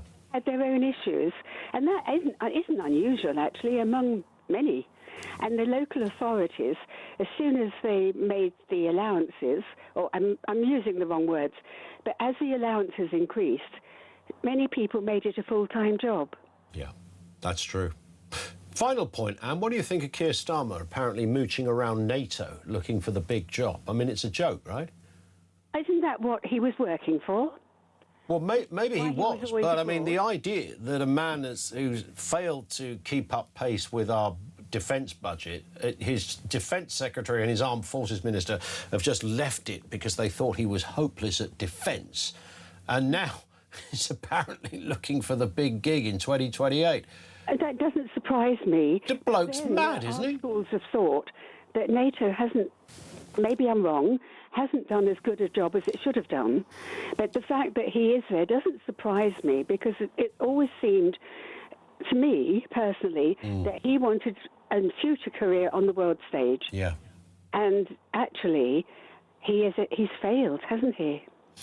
Yes, he has. And the reason he's failed is because he's not very good at being a politician. And he might have been a good lawyer at one point, technically speaking, but then, of course, his latter years in the law world were largely administrative, because he was Director of Public Prosecutions, where you sign this, turn up for that, and go to a meeting over there, and you're not lawyering on a day, you're not sticking on your wig and standing there in front of a jury at the Old Bailey anymore.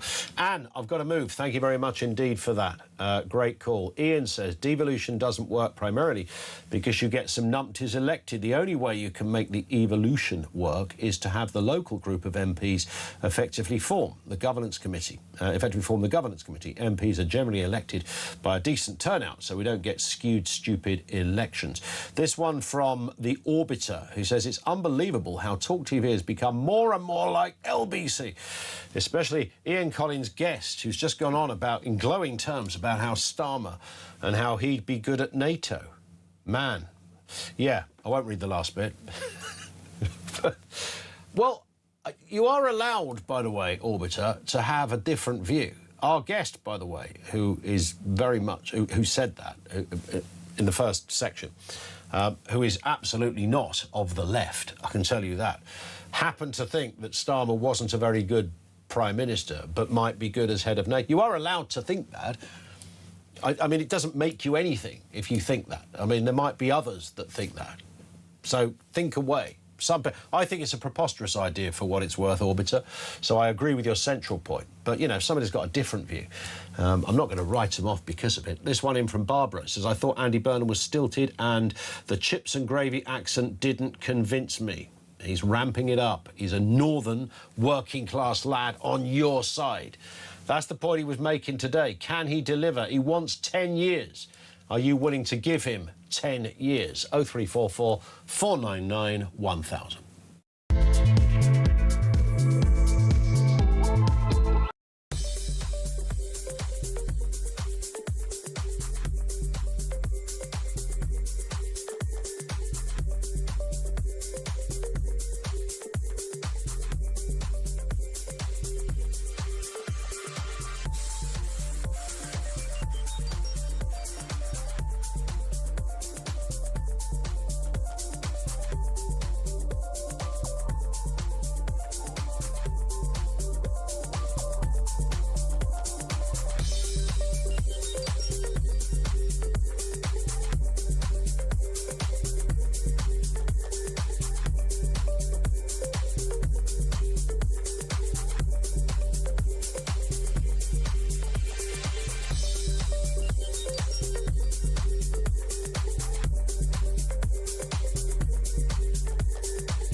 Across the UK, on DAB+, on YouTube, on your mobile, and on your side. This is Talk. It is Talk, 25 to 3. So much coming in. Robin Burnley, I can't argue with anything Andy Burnham said. Night and day, a better speaker than Starmer. However, there is a big shadow looming.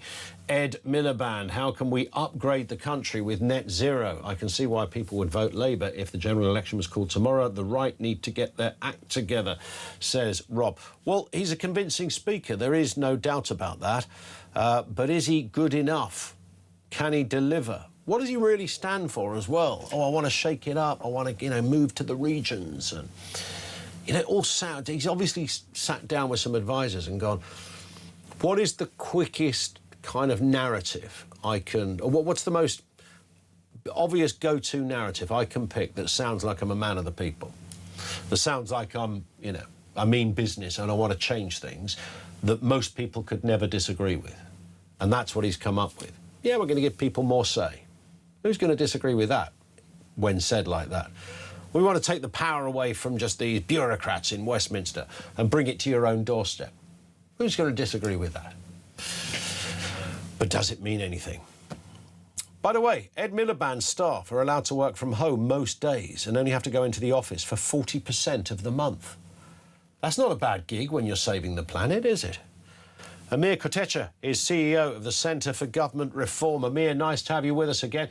I mean, it's all right, that, isn't it, really? You spend half the day half the month watching Loose Women, and the other half building windmills. What's not to like? Well, hi, and yeah, good to be with you again. I mean, look, it's outrageous, isn't it? I mean, the rule across white is that civil servants have to spend 60% of the time in the office or on official business, right? Those 3 days in the week. I think that's already too generous, frankly. And now we find out that in one department, Ed Miliband's department, they only have to come in 40%, 2 days a week. So, I mean, it goes from bad to worse every time, another civil service work from home story comes out. And, we know that public sector productivity is flatlined, when actually it should be becoming far more productive in some AI age. And I do think we have to look at work from home as a big part of the explanation. Because, I spent 11 years, as you know, in Whitehall myself. Now, admittedly, a lot of that time was serving abroad. But when I was in London, on Fridays, the Foreign Office often was like a ghost town. So, there is a real big problem with work from home. I mean, the Foreign Office, the public sector. You'd think, Amir, and I know you touched on this before, you'd think the Foreign Office would never look like a ghost town. There would always be something to do. Yeah, well, indeed. And it's a glorious building, which frankly is a really lovely place to work. You feel a sense of purpose when you're in that building because you're surrounded by, relics of our great history. But, clearly lots of officials don't see it that way and they choose to work from home. Or go to the pub on a Friday, of course, because that's the done thing, isn't it? Yeah, or in Ed Miliband's department's case, maybe they're one of those departments where staff are clocking on from abroad, from on holiday.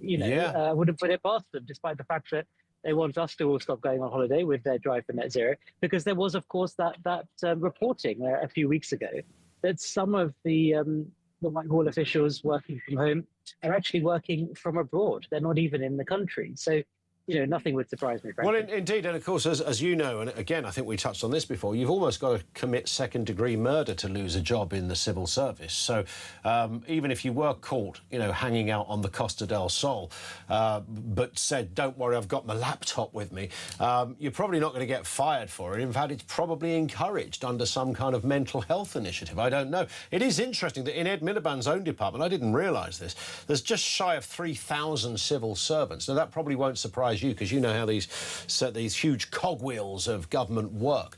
But that's a department that didn't exist a little while ago. So suddenly there's 3,000 people working in it. Yeah, I mean, there's a huge amount of this. The overall size of the civil service has increased 34% in the last 10 years, right? So there's huge bloat across the system. There's quangos that pop up that, as you say, didn't exist a few years ago that now have hundreds of people. Department for Energy and Net Zero, Ed Miliband's department is similar. And, the other thing, Ian, worth saying is the reason for this, which is that managers just don't get tough. I mean, this is the underlying problem. It's a blindingly simple solution, which is that, even this 60% rule in the office 60% of the time, the reason, or even 40% of the time, the reason it's not met is because managers just don't do anything about it if you refuse to meet it. That's the fundamental problem. Indeed. But, of course, we must remember these people are in that particular department. I mean, they are saving the planet. So, I mean, we've got to cut them some slack. Yeah. No, it's totally mad. And the other thing, Ian, worth saying is there's a real dishonesty with how the government and ministers are presenting this stuff. So, they put out occupancy data every quarter, which says how much of each department is occupied, right? How many desks are occupied. And everyone has sort of been using that as a proxy for work from home statistics, right? But some new research that my organization, the Centre for Government Reform, has just done shows that actually it bears very little resemblance to how many people are working from home, because there aren't enough desks for every member of staff, right? So actually Ed Miliband's department was saying in February and March of this year that it had 100% office occupancy. Well, actually, what that meant is that the 500 desks that they did have were occupied, but obviously that meant 2,500 people weren't in the office. Well, I was going to ask you about that, because I mean, if they've got 570 desks and 2,969 civil servants, then you have to, I mean, clearly they designed the department like this, right? And so when you've got all those desks, as you rightly say, a kid could work this out. You go, yeah, there's 100% of people at work. Well, no, there's 100% of people using all available desks. Well, exactly. And it's like a question on the 1% club, isn't it? If you had 571 desks and all the people turned up, how many people... It's mental. It is. Well, it is mental, Ian, but I think the government sort of hoped that no one would notice. And then, I'm looking at those statistics and thinking exactly like you. So we very quickly crunched the numbers and sent off some freedom of information requests, and hey presto, we are right. The government have been putting out these statistics which don't show anything about work from home. They show how many desks are occupied. So it's a real problem. What the statistics show is that not even 60% are coming into the office. Yeah. And we need to do something about it because frankly, we are all paying for this. The civil service productivity has flatlined. And what I keep on saying is, if everything was going hunky-dory and productivity was greater than civil service, I wouldn't really care very much. But the fact is, it's not. So we have to look at the problem here. Indeed. Amir, let's talk again. It's always enlightening when we do. Thank you for your time. Amir Kotecha, CEO of the Centre for Government Reform, former diplomat, of course, in the Foreign Office, who legged it because he couldn't quite work out what the hell was going on in his own workplace. It was a sort of basket case. And that's just one example. I mean, 3,000 in Ed Miliband's department. And I bet you not one of them is earning less than about 50 grand a year. And a good chunk of them are earning well over 100 grand a year. And there'll be some earning much more than that. I mean, it's sort of, it's kind of Alice in Wonderland territory. And then you've got Andy Burnham talking about devolving stuff. Well, I think you need to seriously talk about just getting rid of stuff. The fat is outweighing the marrow. Like a significant rate. And you can't keep that up, can you, with a straight face? I mean, this is taxpayers' money. When we talk about the civil service, we don't always talk about quangos as well, because governments come in and they go, we're going to have that horrible phrase, we're going to have a bonfire of the quangos. I remember the Tories doing this in sort of 2010, interviewing Eric Pickles, who was the chairman of the Tory party at the time. We're going to have a great bonfire of the quangos, he said. He was very forthright about it. He was a kind of northern powerhouse in himself, was Eric. And, of course, so they come into power. They did get rid of the quangos, but they then just set up some new quangos, but with their own friends on it. So you ended up with more quangos, or at least the same amount. Nothing ever. They love a flipping quango. This is Graham in Colchester. Andy Burnham, are you going to give him 10 years, do you think, Graham? No, I wouldn't. I wouldn't even give him 10 minutes. And unfortunately, I did actually sit down and watch in Julia's show his whole speech, and unfortunately that's about half an hour I'll never get back of my life. Yeah. What did you make of it? What did you think of him, firstly? We'll get into the detail in a second. What did you think of him delivering the speech as our next Prime Minister? Well, he is a much better speaker than Keir Starmer is, granted. Yeah. And as a lot of other people that I've seen on your show and other shows, they say he's a very affable person privately. But as a politician, I wouldn't give him swing room with a cat.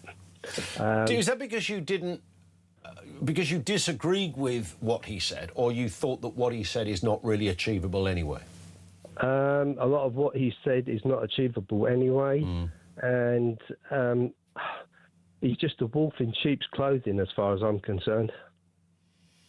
So his idea, and of course his track record says differently, because he was a Blairite and then he was a Corbynite, and that should sound some kind of alarm bells to people. I get it. You're allowed to change your mind, of course you are, but you know, I don't necessarily trust it. He's talking about for 40 years, so from Thatcher onwards, Labour and Conservatives got it all wrong, and I'm the bloke that's going to put it right. Now, I know, look, you're allowed your ambitions and you're allowed to think big. I get that. I'm not going to decry him that. But I would have thought if it was that straightforward, somebody might have done this already. Exactly. Exactly. So, you know, he's basically going to be wasting a lot of our time and a lot of taxpayers' money trying to do this. I hear you. Graham, thank you for that. Lovely call from Graham in Colchester. Brian says, let me get this right. Andy Burnham wants 19 years to sort everything out. The Uni Party has had 50 years. And this time, and look at the mess we're in. I wouldn't give them 10 minutes, says Brian, a voter in BCP. Where's BCP? British something? We're going to get a flurry of people go, and then we're all going to go, oh, yeah. Bournemouth, Christchurch, Poole? Just a guess, I don't know. Could it be that? Oh, apparently it is that. Yeah, there you go. I'm a genius, after all. One here from Ian, who says, you do realise 10 years means winning 2 general elections, because he's only got 3 years left now. Yeah, because I thought the interesting bit to maybe pull apart a little bit was, he said, give me 10 years. So is that 10 years starting from after the next election, or 10 years starting from now, or is he going to call an election quite early and then he'll have, well, as far as he's concerned, his path to 10 years. But he's got to win 2. And the polls at the moment, I mean, I think they're going to be a bit more favourable to Labour for a little while, but I just don't sense... Look, we move at speed like we never did before. I was thinking about this the other day, not for the first time, and it's come up on the show, how we used to do news and how easy it would have been for governments who would just go into work on a Monday, have a cabinet meeting, work out what's on the agenda, decide what they're kind of intending to sort of do. There wouldn't be any scrutiny. Well, there would be scrutiny in Parliament, but there wouldn't be any sort of public scrutiny. Now we've got social media, we've got 24-hour news channels, we've got channels such as this one that I'm broadcasting on now. So we do talk about it incessantly. And politicians do almost have to move to some of that mood, which is why many people say, well, the country is ungovernable, because the minute they come up with something, there's a massive outcry and a debate from an area that never existed 10, 15 years ago. So it's tricky. I understand that it's tricky, but I don't know whether even allowing for that, whether people will be generous, because we've got to see a result is the point. You've got to see something in 6 months from Andy Burnham. Even if he's obviously not going to do all of this in 6 months, he wants 10 years. But you've got to see something in 6 months. And if it starts going pear-shaped, then reform will continue to, their style will continue to rise. Will Kemi Badenoch be able to benefit in some form from this as well? 0344 499 1000. More calls from you on the way. Loads of great comment coming in. The central question we threw out is, would you give Andy Burnham 10 years? It's what our next Prime Minister is asking for. Are you willing to hand him 10 years to get the job done? And what specifically is the job? Lines are open. This is Talk.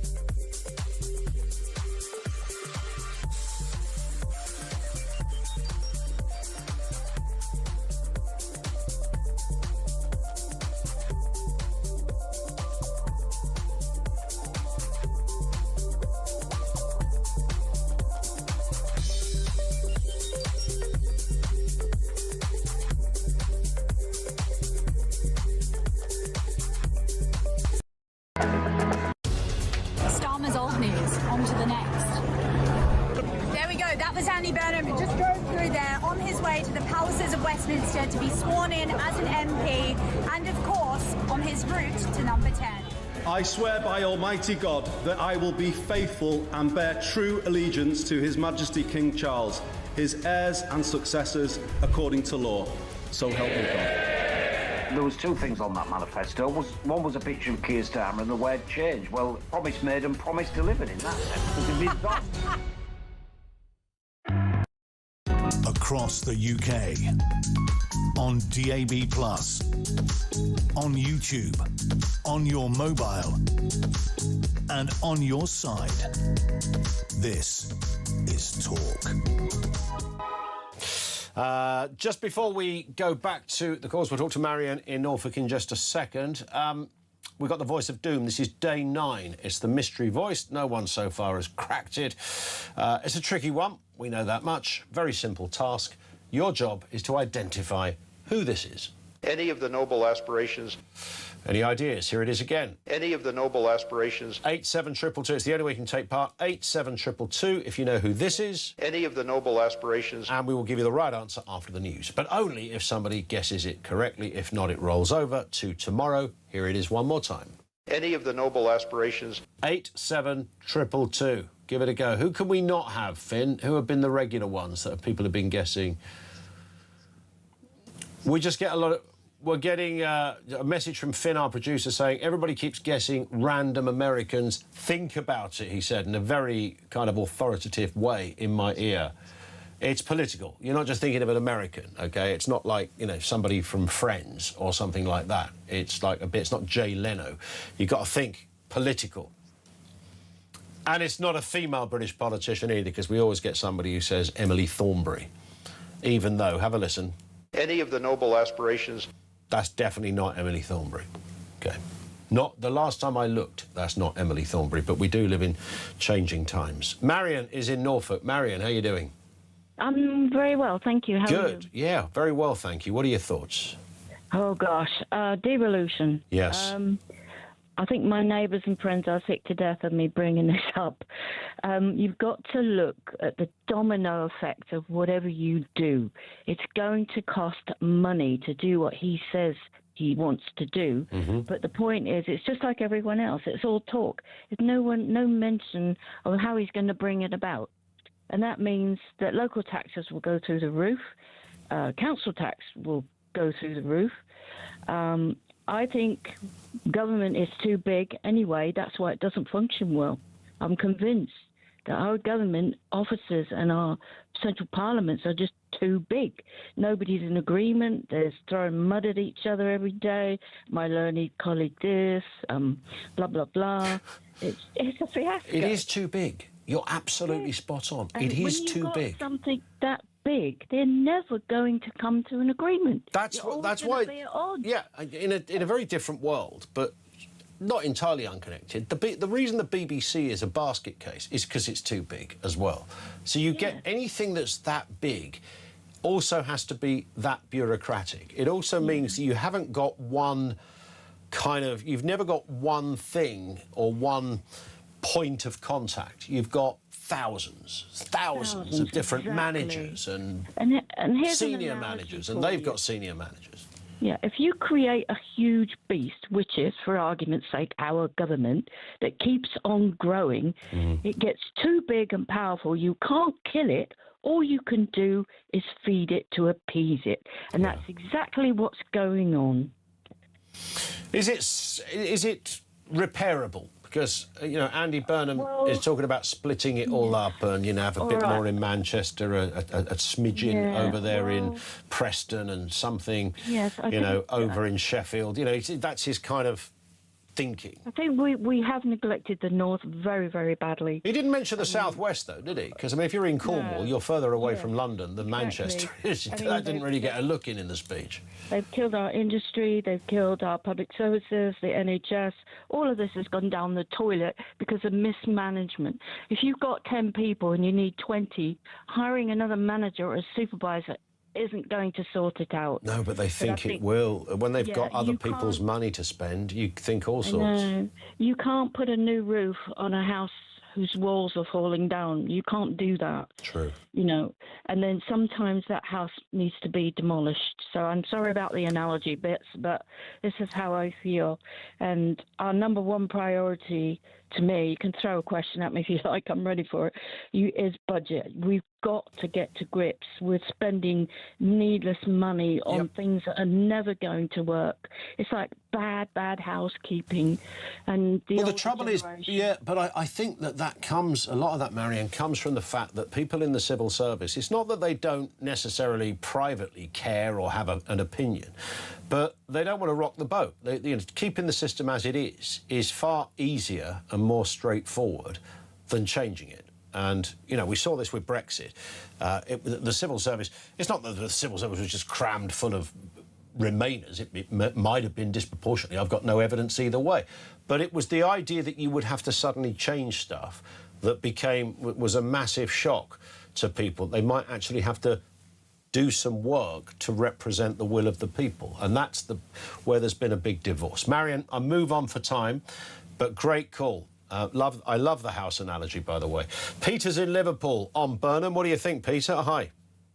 I think it's Bob from Arbroath today, after listening to Andy Burnham. Yeah. I think it was a bit of a love-in, really. the audience were probably all hand-picked. I'm sure. The applause was getting on my nerves. It was. He never answered questions. He won't put himself in front of the media. And I'm not talking about your Sky News or BBC. I'm talking about maybe your studio. You know, let's have some real down hard questions that he needs answering, like on immigration, housing, net zero. He mentioned steel. Where's he going to get this virgin steel from? Is he going to open some pits? Well, that's I mean, this is you need half a dozen really firm do it tomorrow policies, yeah? Where you go, right, from tomorrow we do this, this and this. And then we might go, oh, actually, this bloke, don't agree with everything, but he means what he says. He won't answer those questions. Yeah. He said about housing, council housing. Well, I used to work in the construction industry, and back in the 80s, they could build a house in a week, timber frame. Yeah. And we had the thingy houses, I forgot what they were called now, after the war, the prefabs. Prefabs, yeah. Yeah, if governments had any intention of mass building council houses... You've got to go down that route. And prefabs today would look very different to prefabs back then, but you're right. The technology's moved on. Of course it has. Of course it has. It seems ridiculous to me. You can buy a house on Amazon or eBay for about 10 grand. I know it won't look much, but the cost of the land is the problem, of course.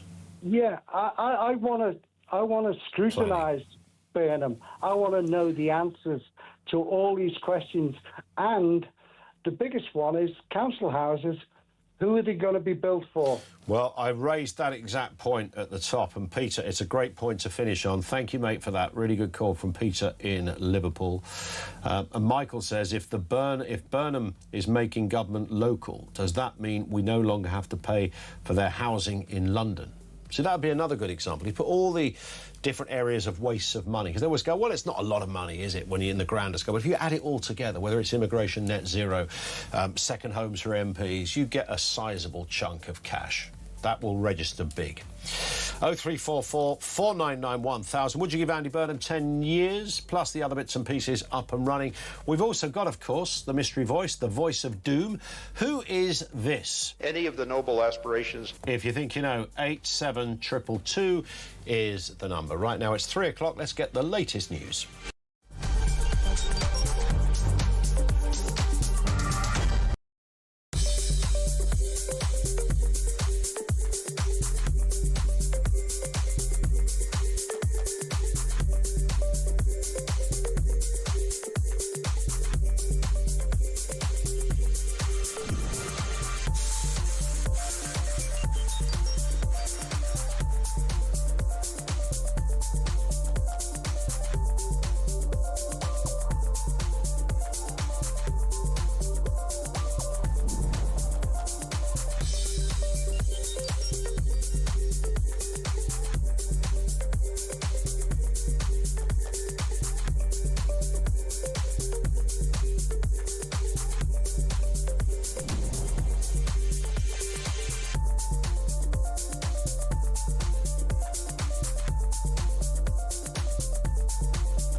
across the UK. On DAB+, on YouTube, on your mobile, and on your side. This is Talk.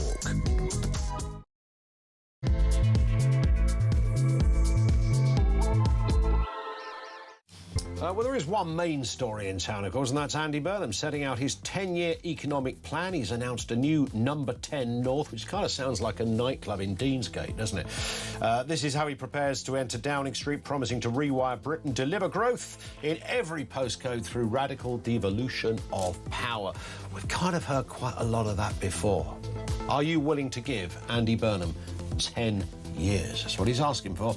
Our lines are open. We'd like your thoughts on that one. Also this afternoon, the government is set to replace immigration judges with members of the public in a magistrate-style overhaul of the asylum appeals system, with rejected claimants given just one chance to appeal under a new authority. They'll begin hearing cases by the end of next year. One chance to appeal, by the way, could mean that your appeal is on hold for 3 years while the appeal is pending, etc. Have you put your application in already for that one? And as Andy Burnham prepares to move into number 10, Keir Starmer prepares to move out.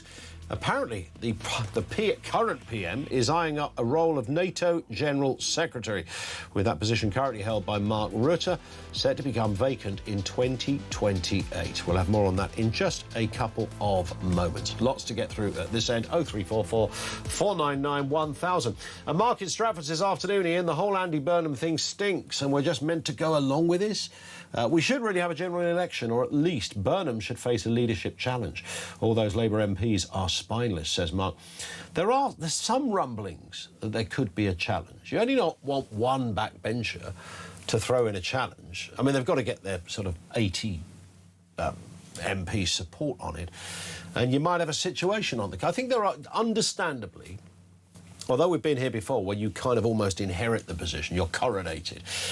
Gordon Brown, Theresa May, Johnson, you know, none of these people initially faced a general election. But the Burnham thing is significantly different in that he wasn't an MP, like what feels like 10 minutes ago. So I think that does rather ram home the arguments, which are not unreasonable, that, you know, you want to hear more from him before he takes over the country. Right, let's move on then to this. Having announced his resignation as Prime Minister, Keir Starmer apparently already eyeing the next job. Reports say becoming the Secretary-General of NATO is a position he'd quite like. It becomes vacant in 2028. Francis Tusa, defence journalist and analyst, is with us. Francis, good afternoon to you. Good afternoon. Nice to have you with us. Some might say, not unreasonably, that based on current events, Keir Starmer is the worst possible person for this job, given that he hasn't reached his ideal budget for defence. His defence secretary has just legged it for the hills, and his armed forces minister followed closely by. A terrible CV for somebody who wants to run Western defence. Yes, in general sense. The Starmer supporters are trying to say, look at his relationship with President Zelensky, and just shows how he's a linchpin of European defence. And I was speaking to someone just before I came on air with you about a NATO event held in this country last week, where pretty much universally the European NATO delegates described Britain as a liability for NATO, not the leader. You know, the only people who believe that Britain is a leader in NATO at the moment are people who, quite frankly, need drug testing. I mean, that's an interesting headline in itself.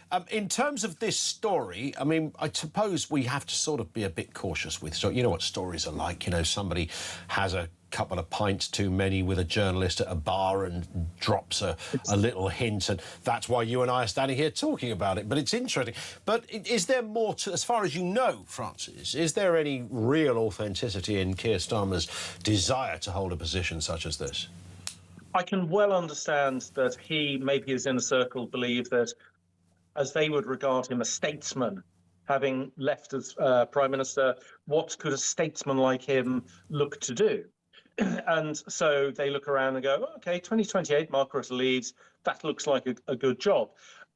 I have to say, I think they are delusional. They have missed the direction of travel of NATO. And the centre of gravity of NATO has moved east.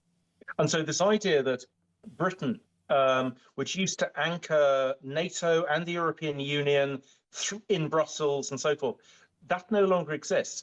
The balance of military power in Europe, Germany is now probably getting close to spending double what the UK is spending on defence. The Poles are spending 4.2% of GDP on defence. The Finns are spending masses, the Baltic states, the same with Sweden and Norway. Britain is no longer, nuclear weapons aside, in the same class as all these other countries. Yeah. And so this automatic idea that Britain, give another example, the Deputy Supreme Command, Allied Commander Europe, number 2 in NATO, military, number 2 in NATO, has been, since the foundation of NATO, it's always been a Brit. People are saying very openly the current British Air Marshal, who is the DSACIR, as it's called, is going to be the last Brit because Britain is no longer as important.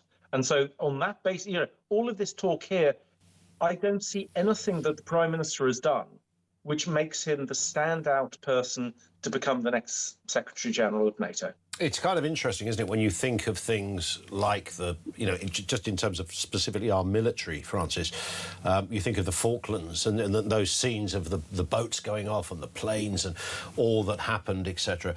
That operation would literally be impossible today. Even Iraq getting into bed with the Americans and others. The others always get forgotten in this story, but worth mentioning. Yep. That would also be impossible, right? Do you know what? If you'd asked me 2 years ago about the Falklands, I would sort of said, don't worry about it. We've still got enough. And even if we didn't have enough F-35 fighters, because they're very unreliable, do you know what? You put a load of Apache attack helicopters on the carriers, we would be able to retake the Falklands. We are losing frigates and destroyers because they're knackered at a rate of knots at the moment. And having said a couple of years ago, I'd have said about the Falklands, don't worry about it. I do worry about it now. I'm not sure we could retake it were the Argentinians to capture it. And by the way, they are rearming at a pretty shocking rate. Well, I mean, on that point, we hear as well that the Royal Naval destroyers are going to be replaced with kind of cheaper models. It's not really a headline you want to read, is it? We're getting rid of the destroyers and buying some cheaper stuff. What's going on there? Well, the whole exercise smacks of spin. It smacks of a little bit of desperation by the Prime Minister's team, and there is a distinct whiff of its cost cutting, maybe even, it's not a whiff, it's a stench of cost cutting. I am not against getting unmanned surface vessels, so ships without crew on board. I have no trouble with saying the Royal Navy needs these. However, some of the claims being made about what uncrewed surface vessels can do is patently, obviously rubbish. The idea that they will naturally be cheaper is also highly dubious, because it sounds strange, but actually crew can do things in certain cases far cheaper than machines can do it. The only area that it's cheaper is you don't have to pay a machine a pension. That's, well, not yet anyway. There's some pretty powerful unions out there, Francis, that might argue to the contrary. I was just thinking about Andy Burnham gave this speech this morning. He knows how to give a speech, but that's not really what the gig requires. Defence, well, he didn't take any questions today, so we don't know any specifics. Is he likely to pitch up at number 10 and announce day one 5%? And then day two, a chronology or a set of dates and times as to when these military obligations will be fulfilled? I mean, I don't know where he would get the money, but do you think something like that is likely? Well, I have a saying, which is, you may not be interested in defence. Defence may get very interested in you. And so, his in terms of reference at the moment, Manchesterism, devolution, lots of, lovely thoughts and so forth. Devolution definitely does not include defence. And so whilst he's considering cutting Whitehall, moving stuff out of the regions and so forth, none of that per se includes defence. However, he can't ignore it because, he will have meetings with fellow European presidents, prime ministers and so forth. People will be saying, hey, we in depends where, Baltic states, the Scandinavians, we are actually freezing our welfare payments and we're increasing defence. Why aren't you doing the same? He cannot ignore defence because it will come up and bite him, quite frankly. And this comes back to then the whole issue of, Keir Starmer looking at tilting at becoming Secretary General. European countries who are now making a massive effort on defence look at the UK and say, we are holding NATO back and we're a liability. Yeah. So, although there's not a direct correlation, if the UK was still strong on defence, Keir Starmer, Andy Burnham would find it a lot easier negotiating with the European Union on trade deals, stuff like that, because people would go, do you know what? The UK is so important to defence, we're willing to cut it some slack. So there's a knock-on effect outside of that, just of defence. Yeah. It's not an absolute 100% certainty, but conversations I have with defence attachés here in London, other Europeans, they go, do you know what? If you were stronger on defence, we would be giving you better terms on other agreements in Europe. And at the moment, they just say, well, we can't look to the UK for defence because you can't provide any. I wonder, Francis, whether Mr Starmer's interview with NATO, when he goes for the big job, is going to sound something like our conversation, because all of those points that are going to be put to him. He might just put his hand up and say, I'll raise you air miles. I've done more air miles, twice as much as Tony Blair did in the same period in office. So do you think that's going to butter any parsnips over there at NATO HQ? Absolutely not. Definitely not. Yeah, let's put it this way. If you were to look at some of the current European premiers and say in 2 to 3 years' time, who would stand a chance of getting the NATO Secretary General job, I think I would put Donald Tusk, Poland, at the top. Mm-hmm. I'd put Giorgia Meloni next. I think I'd put Emmanuel Macron third. The problem he faces is that there are some really impressive figures in Europe at the moment whose countries are doing so well on defence in a way the UK just isn't. I do wonder about, this is a completely separate point, Francis, but you'll know a little bit about this, I'm sure. I'm going to take you way back now to the Blair era. But I remember when me and my mate really got into politics, like watching, when Labour were in opposition, we used to watch Andrew Rawnsley and those kind of Channel 4 programmes where various characters would turn up. We thought Jack Straw was quite cool, Blunkett was all right. This weird fella called George Robertson, though, this sort of slightly mad lefty that Blair had on his team, gets made Defence Secretary. We thought that was a bit weird in its time. Couldn't quite work out with what qualification this old Marxist, this is how we thought of it, this old Marxist had been given this job. Does the job for a couple of years, legs it, becomes head of NATO. How did that ever happen? He was incredibly competent. No, better than competent. Competent always sounds slightly insulting. He did a really good job at the UK MOD, despite being undermined by Gordon Brown as Chancellor. He had been the shadow Defence Secretary and shadow Foreign Secretary. He had a really good network and so forth, and so had everything right that when it came to the NATO Secretary General job, people went, yeah, do you know what? That's good. And also the UK still had the defence power in Europe, which we don't have today. Well, I was just going to add, the sort of slightly contradictory addition on my part was that he turned out to be really good at the job, and he made that speech, didn't he, about 8 months ago. He very rarely he's quite a quiet guy, doesn't intervene and get political these days, but he made that really, I thought, incredibly intelligent speech on the state of play. So it was just a thought, as we were just talking about the job, I thought, maybe Robertson can come back. Well, who knows? And, might Andy Burnham look to try and bring back John Healey? Yeah. After all... Great point. Yeah, that occurred to me. He's the Defence Secretary who had the longest apprenticeship as shadow, 4 years. I know of no one who has anything especially bad to say about him. He was trying to push everything the right way. So if you are looking... it sounds strange. A new broom to sweep clean, bring back the old guy. Yeah. You could do a hell of a lot worse. Though today's interesting, I don't know whether you want to call it rumour or mischief making, is Andy Burnham could make Rachel Reeves the Defence Secretary.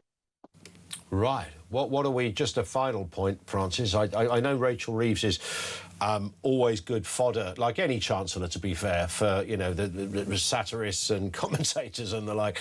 But on a serious point, is there anything Rachel Reeves could bring to the NATO party or to the Defence Party? Well, the way I've been told this rumour mischief-making is it would be partly to keep her in the cabinet, partly to say, you know, she's valued, but actually also then to say all these problems at the MOD are your problems, so you can now clear them up. And so it would be a very backhanded compliment, if indeed it's a compliment. Yeah, it's like working to pay back all that had gone wrong. Yeah, I like that. I like the idea that more ministers should be involved in that practice, frankly. Francis, lovely to have you on with us. Thank you. Let's speak again. Francis Tusa, defence journalist and analyst. Thank you to him. That is fascinating stuff, isn't it, about our standing in the world. Would that make a difference if Burnham came in and said, yep, I'm going to hit that 5%? But the only way I think he could really do that financially is if he really hit the net zero department and started to just have a reality check and say, look, we all want a cleaner planet. Nobody is saying otherwise. If you look at how we live in this country, I was thinking about this yesterday in my kitchen while I was recycling my potatoes in one of those bins, and I thought, God, this is a bit weird. If I'd done that as a kid, like as a teenager, because I got interested in issues, I said to my mum, can we stick a bucket on the top and I can throw some old carrots and stuff in there? She'd have probably rang social services and said, we've got a problem with Ian. He wants to do stuff with food. He wants to use it again. We think that's a bit strange. Have we got a problem, child? Anyway, I was thinking about that, along with all the other things we do, how houses are built, how cars are designed, the kind of buildings, the lack of chimneys in cities, and my God, I mean, this is in 20 years, literally in all of our lifetimes, pretty much, that this has changed in terms on the environmental thing. So, yep, you can talk about other issues. I mean, it's unrecognisable. And it happened organically and naturally, and most of the stuff, when somebody says, oh, we're going to make buildings that are better insulated, no one disagrees with that. That's a great idea, OK? Fine. Nothing wrong with that. Stick a solar panel on the back and get a bit of discount electricity. Yeah, go for it. That's fine. And you do that by instalments and by consent, it's OK. Ed Miliband, unfortunately, is a bit of a nut job. So we're not contending with a bloke that wants to go organically and naturally. We're dealing with a man who somehow is on some evangelical mission to save the planet, as well as the sloth and the lesser-spotted green butterfly of Bolivia, and all that goes with it. That's his thing, right? Take some money from that man and give it to the Defence Secretary. Let's get some ships. Let's get some planes in there. That would put us as the powerhouse of Europe when it comes to defence. We put more money in than any other European country. As Francis Tusa just said, there's a knock-on effect. Countries want to do trade with the big guys, the guys that have got more to give in terms of defence. If that was Burnham's first move, I tell you what, the change that would make in his popularity just on that one policy would be massive. 0344 499 1000. Now, later in the show, I'm going to be telling you how you could get your hands on a massive 26,000 quid in tax-free cash. It's all part of Talk's World Cup celebrations. However, if you'd like some more details now, you can head over to talksportwin.com. That's talksportwin.com, where you'll find all the information you need. And elsewhere, we're going to give you the voice of doom guesses and possibly a correct answer after the break. 3:20, this is Talk.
palaces of Westminster to be sworn in as an MP and, of course, on his route to number 10.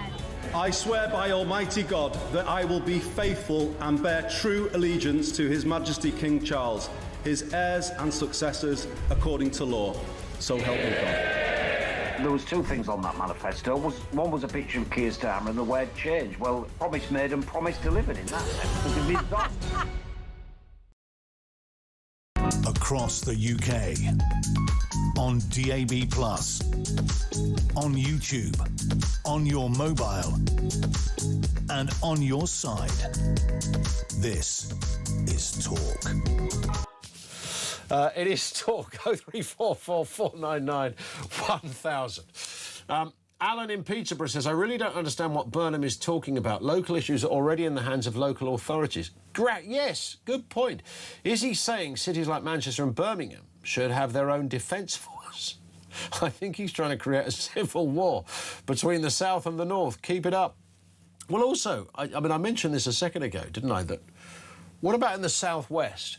So if you want to go down to Penzance, for example, I don't know, what's the train journey, Finn, from London to Penzance? The train journey from London to Manchester is about 2 hours and 7 minutes. I know that because I've done it so many times, dozens and dozens of times.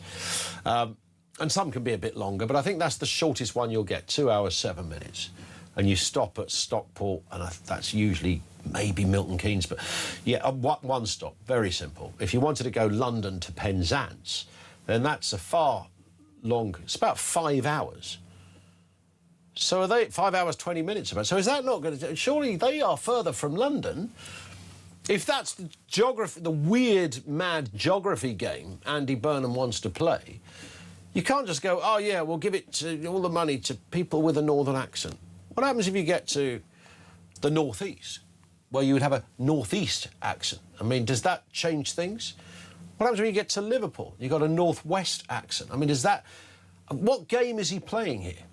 And as Alan correctly says, all of those places, Lancashire, for example, you know, there is such a thing as Lancashire County Council, which is flipping huge with a massive budget. And within Lancashire County Council, there's all sorts of local councils, whether it's Blackpool, whether it's Preston, whatever it happens to be. So you've got that. So there's quite a lot of bureaucracy, and the areas of Lancashire that bite into Greater Manchester, then that, of course, would put you within the bureaucracy of Manchester and the mayoral bureaucracy. You've got flipping bureaucrats coming out your whatsits. They're everywhere.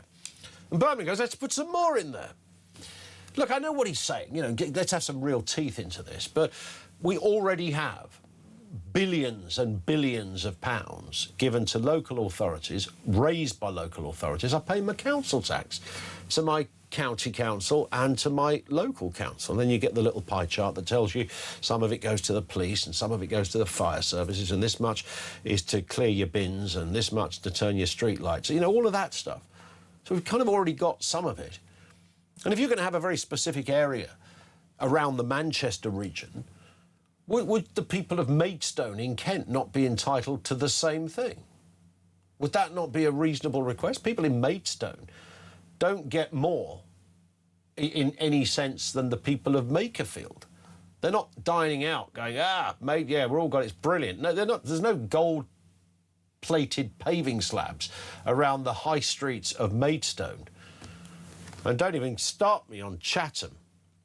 Good Lord. Let's go to Jill, who's in Cornwall. Jill, good afternoon to you.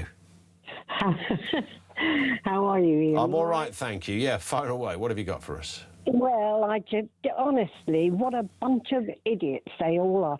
I mean, Andy Burnham's hoping to sort of obviously create a south-west divide, south-north divide. Yeah. I mean, parts of this country are not as well thought of as other parts, not as fairly. I mean, we still pay huge sums of money to the local councils for things like our tax and everything else. Mm-hmm. Huge amounts of money.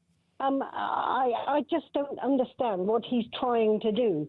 He's trying to sort of create this sort of divide between one area of the country and the other. And that is something that... Well, I don't think Keir Starmer got it right. I don't think Andy Burnham will get it right. I think it will be another thing that will create problems within this country. But even if, Jill, I was just going to say, even if there was some merit in, I know we're, we're probably, we're having some fun with this because it's, a Labour Prime Minister in waiting. But even if he, there was some merit in what he's trying to do. So, OK, Greater Manchester's got a mayor. We want to put that level of mayor, because lots of places have a mayor that's a different kind of mayor, right? It's a sort of civil mayor that doesn't have any of that kind of power stuff with transportation or police or whatever. So even if he was onto something, surely that's not number one on the list. No, of course it isn't. And the fact that, that's something else, isn't it? Keir Starmer stands in front of the microphone crying his eyes out because he's useless at the job he was elected to do. And now he's stomping around like as if he is intelligent enough and sensible enough to take control of NATO. For God, who told him that he could run NATO when he can't even run this country? We're just heading down a really nasty road where there's going to be problems all over the place. Well, Starmer's from a sort of a class of politician stroke public official where there's a sort of weird self-belief, and it was so evident, when he came into power, that everybody was sort of expecting this kind of Blair Brown moment where the big plan was going to be unveiled on July the 5th, 2024. And it turns out there was no big plan. There was no central direction of travel or philosophy other than we're not the Conservatives, and that's got to be enough to see us through. And but that belief, sort of central to their thinking, that they know something we don't know. So to Keir Starmer, him being head of NATO is a perfectly reasonable. But he's been head of the Public Prosecution Department. He's been the Prime Minister. Why shouldn't he be allowed to be head of NATO? The fact that he was certainly not good as Prime Minister, in fact, he was objectively bad. And also rubbish on defence, does not in any way... by what measure would he be a good Director General of NATO? Well, he won't be. NATO is just a bigger version of what a Prime Minister was for this country. There's defence, there's so many other things involved in that, and I don't see how he's going to be any better as sort of General Secretary of NATO when he couldn't even get this right. What is it with these politicians that they get it in their heads that they can do a job that everyone knows basically when they do step into it they can't do it. And now we have a situation where we'll have a prime minister in this country that will cause a sort of south and north divide and divisions all around the country because of, and we'll have someone who thinks, that NATO needs to be run the same. It worries me that we have people that are so incompetent. I couldn't, if I was Keir Starmer, I wouldn't have the audacity to apply for a job at NATO, given that my Defence Secretary's just left, my Armed Forces Minister has just left. I can't meet the required amount needed to sustain a reasonable defence budget. I wouldn't have the gall to pitch up. But I tell you what, it is a tax-free salary of €300,000 a year, and I would imagine the job comes with a fairly hefty amount of security, so you're never short of a cab ride anywhere. You won't be calling Uber anytime soon. So it's probably a good gig. Well, that's what it's all about, isn't he? He's lost his job in one area and now he'll step into another. Yeah. There are so many people. There are plenty of people within talk that could do the job better than he's doing. I'm applying. I'm telling you, I'm applying, Jill. I think I quite fancy that gig. Being ferried around all over the show. Pressing the flesh, making a couple of speeches in places like Sweden. Always sounds rather nice, doesn't it? I could do that, and I'll sound the part. I'll be rubbish at the military stuff, but I'll make it work because that's all these guys do, right? Listen, Jill, great call. Thank you very much indeed. Jill in Cornwall. And that 300,000, by the way, was when Mark Rutte got the job. So it's that simple. 300,000 quid. Keir Starmer wants the job. Could be more now as well. Man, I'd imagine that's a great gig. I'd imagine. What do you do, like, mostly when you get up at 9 o'clock in the morning and go, I think I'll do some NATO-y stuff? Is that what you do when you wake up out of bed? Let's go in the kitchen and get NATO busy. Are you NATO ready? And you eat your cornflakes and make your NATO notes, and then away you go with your NATO day. And then every now and again somebody turns up, big load of cars show up to take you to the airport for a NATO summit, and you give a speech at the NATO summit. I'm underplaying, obviously, a serious alliance here, but I would imagine the head honcho, the people around them probably do all the work, and the head honcho is the kind of front face of it all. 0344 499 1000. More from you on the way. Loads more to get through.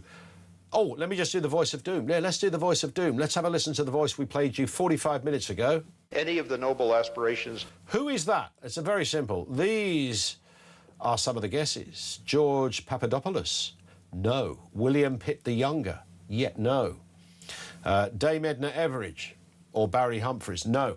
Cyril Smith? That keeps coming up, Cyril Smith. Is it the same person guessing Cyril Smith every time? Who was an old Lib Dem, turned out to be a massive paedophile. Edward Kennedy? No. George Bush? No. Ronald Reagan? John McCain? Dwight D. Eisenhower? Colonel Oliver North? Pierre Poilievre? No. Edward Sharp Walsh? No. Mark Carney? John Ashcroft? Andrew Bailey? No, no, no. Calvin Coolidge? Trey Gowdy? No. We haven't got a right answer. It means it rolls over to tomorrow for day 10. Let's hear the voice again, Amy. Any of the noble aspirations. That's the voice. Tomorrow you get another crack at the whip. Just gone 3:30. This is Talk.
Across the UK, on DAB+, on YouTube, on your mobile, and on your side. This is Talk. It is Talk. 0344 499 1000. Gary in Watford says, listening to Burnham, a lot of his ideas are not in Labour's manifesto, therefore he cannot have a mandate to run this country. Surely there has to be a general election. Well, as long as he keeps to the manifesto, you can add to it, you can't take away from it. So that's broadly how I think it works, Gary, although I'm largely with Gary on the general election point. This remark in Stratford, the whole Andy Burnham thing stinks. Are we meant to just go along with this? We really should have a general election. At the very least, Andy Burnham should face a leadership challenge. I did read this in the last section, and as I often seem to say, I'm happy to read it again, because it's very odd. At least when Gordon Brown took over from Tony Blair, we kind of knew the deal. You know, he was the former Chancellor, kind of number 2, if you want to look at it that way. You could sort of mentally make that work, even with the likes of Theresa May, Boris Johnson, Sunak, Truss, all of these people that had been very much... I mean, Liz Truss, you forget about Liz Truss. She might have gone a bit bonkers these days, but apart from those that think she's clearly on the money, so I understand that. But Liz Truss, I think I'm right in saying, held more cabinet positions than literally anyone from 2010. She was always in the cabinet. Always in the cabinet. So never didn't have a position and was seen very much the sort of liberal, slightly left of centre version of conservatism. 0344 499 1000. Thoughts on all of that? 25 to 4. Now, 1 in 10 people think schools, not parents, should be responsible for children's behaviour. We touched on this a little earlier, some believing that schools are responsible for toilet training. They're only a small amount, 3%. 3%. It's quite high. 2% think teeth cleaning is the responsible of the school and not the parent. Feeding kids breakfast, 6%. The responsibility of the school and not the parent. Let's speak with Sebastian Milbank, Senior Researcher at the Centre for Social Justice. I might have this wrong, Sebastian, and maybe we'll never know, but I reckon if you went back 20 years, I don't think you'd see these figures. Yes, I mean, first of all, I should say that the vast majority of people do think it's parents' job to be responsible for the children's behaviour. But I think there is a clear disconnect between what majority of people say and what a significant minority of parents are failing to do. So there's a third of kids turning up to school and reception year not ready, not toilet trained, all the rest of it. You've got a huge rise in violence, even in primary schools, which is unprecedented and extraordinary. So there's something has gone wrong here. But you've got 11% of Brits that think that parents are responsible, that parents should be responsible for children's, but the schools rather than parents should be responsible for kids' behaviour. I mean, that sounds like quite a big number, 11%. Yeah, and I think you're seeing clear evidence that too many parents are leaving things that should happen in the home to happen at school. And when that happens, it means children aren't learning. It means other children's learning is disrupted. Yep. And in the most serious case, in terms of behaviour, it can be a safety risk. And that's the problem, isn't it? I mean, I get that, there's a hybrid of, there's a relationship, right, between the school and the parents. And once your kid enters the school system, there is, you are carving out they do that bit. They will naturally and should have an element of responsibility when it comes to behaviour in the setting of the classroom. The idea, however, that your kid reaches 4.5, goes to school, and that's where all of their learning begins. I mean, you haven't got to speak to many child psychologists who will tell you that if you haven't got that one in the bud by the time they're about 2.5 or 3, then, frankly, you're on a hiding to nothing. No, you're right, and I think we can rightly say that parents need to step up and do their job here. But I think you've also seen a breakdown in trust between parents and schools, and it's not always been the fault of parents.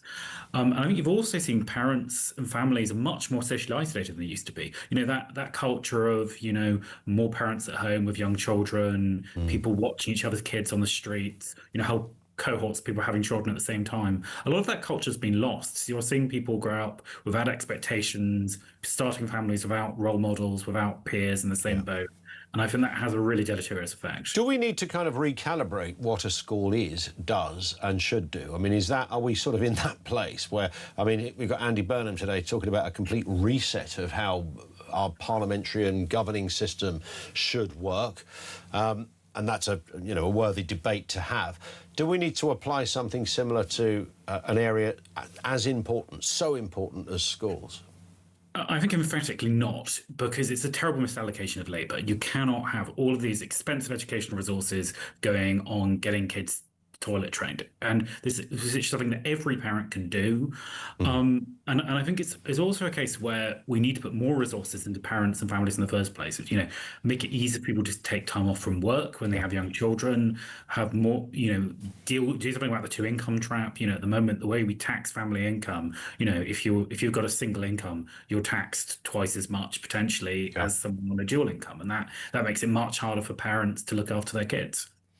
Listen, a debate that will rumble on, I'm sure. Sebastian, thank you for your time. Sebastian Milbank, Senior Researcher at the Centre for Social Justice, who's written a piece on this in The Spectator. It's interesting stuff. It also comes at the same time of that story that white working-class kids are at a complete disadvantage. Once-in-a-generation reforms are needed to fix this sort of apartheid system, not serving the interests of white working-class children. What is that all about? I've got a whole load of theories on this. 48% of white working-class kids reach a good level of development by the age of 5, compared with 75% of white British kids who are not on free school meals. So there seems to be a correlation with being on free school meals. 36% of white working class pupils achieve a grade 4 or above in English and Maths GCSE, compared with 72% of all pupils not on free school meals. So, OK, if you follow and investigate that line, you've got a situation where there is obviously, I don't want to use the word poverty, but if you're on school meals, you can't afford them. If you're on free school meals, because you can't afford school dinners, and that would be the case because you're either not working and you're down on your luck, or your money is so bad, or you've got no desire to work. And if you follow the latter group, and it's never popular to say this, but there's going to be some of those. If you've got no desire to work, then the chances are you've got no desire to educate your kids at home as well. And the importance of education. You go to a country like Sri Lanka. Here's a good example. Sri Lanka, and I'm fascinated by this, which in terms of GDP and disposable income has nothing compared to this country. But the one thing they have is a craving for education, and kids are actively, going to school is not a chore. Going to school is great, and it's a relationship, and there's the whole family cultural thing of whatever religion as well. In Sri Lanka, for those who know a little bit about the history of that place, will be aware that there's been, religious clashes are not unusual, but everyone shares one aim, and that's to have good educated kids. So there's a cultural thing there. I mentioned the South Asian thing. That seems to be prevalent every time. Whatever way you look at this, there is definitely an element to that, and it's the white working classes. And I think there's been, if you wanted to get into the nitty-gritty of it, I think to go back to the South Asian thing, I think you've got a genuine cultural, automatic interest, desire, and almost booster rockets on your kids' well-being when it comes to education and doing well and working hard, and that ethos. OK, so there's that. Young black kids in this country, I think the game is different because some working-class black kids don't fare much better than working-class white kids.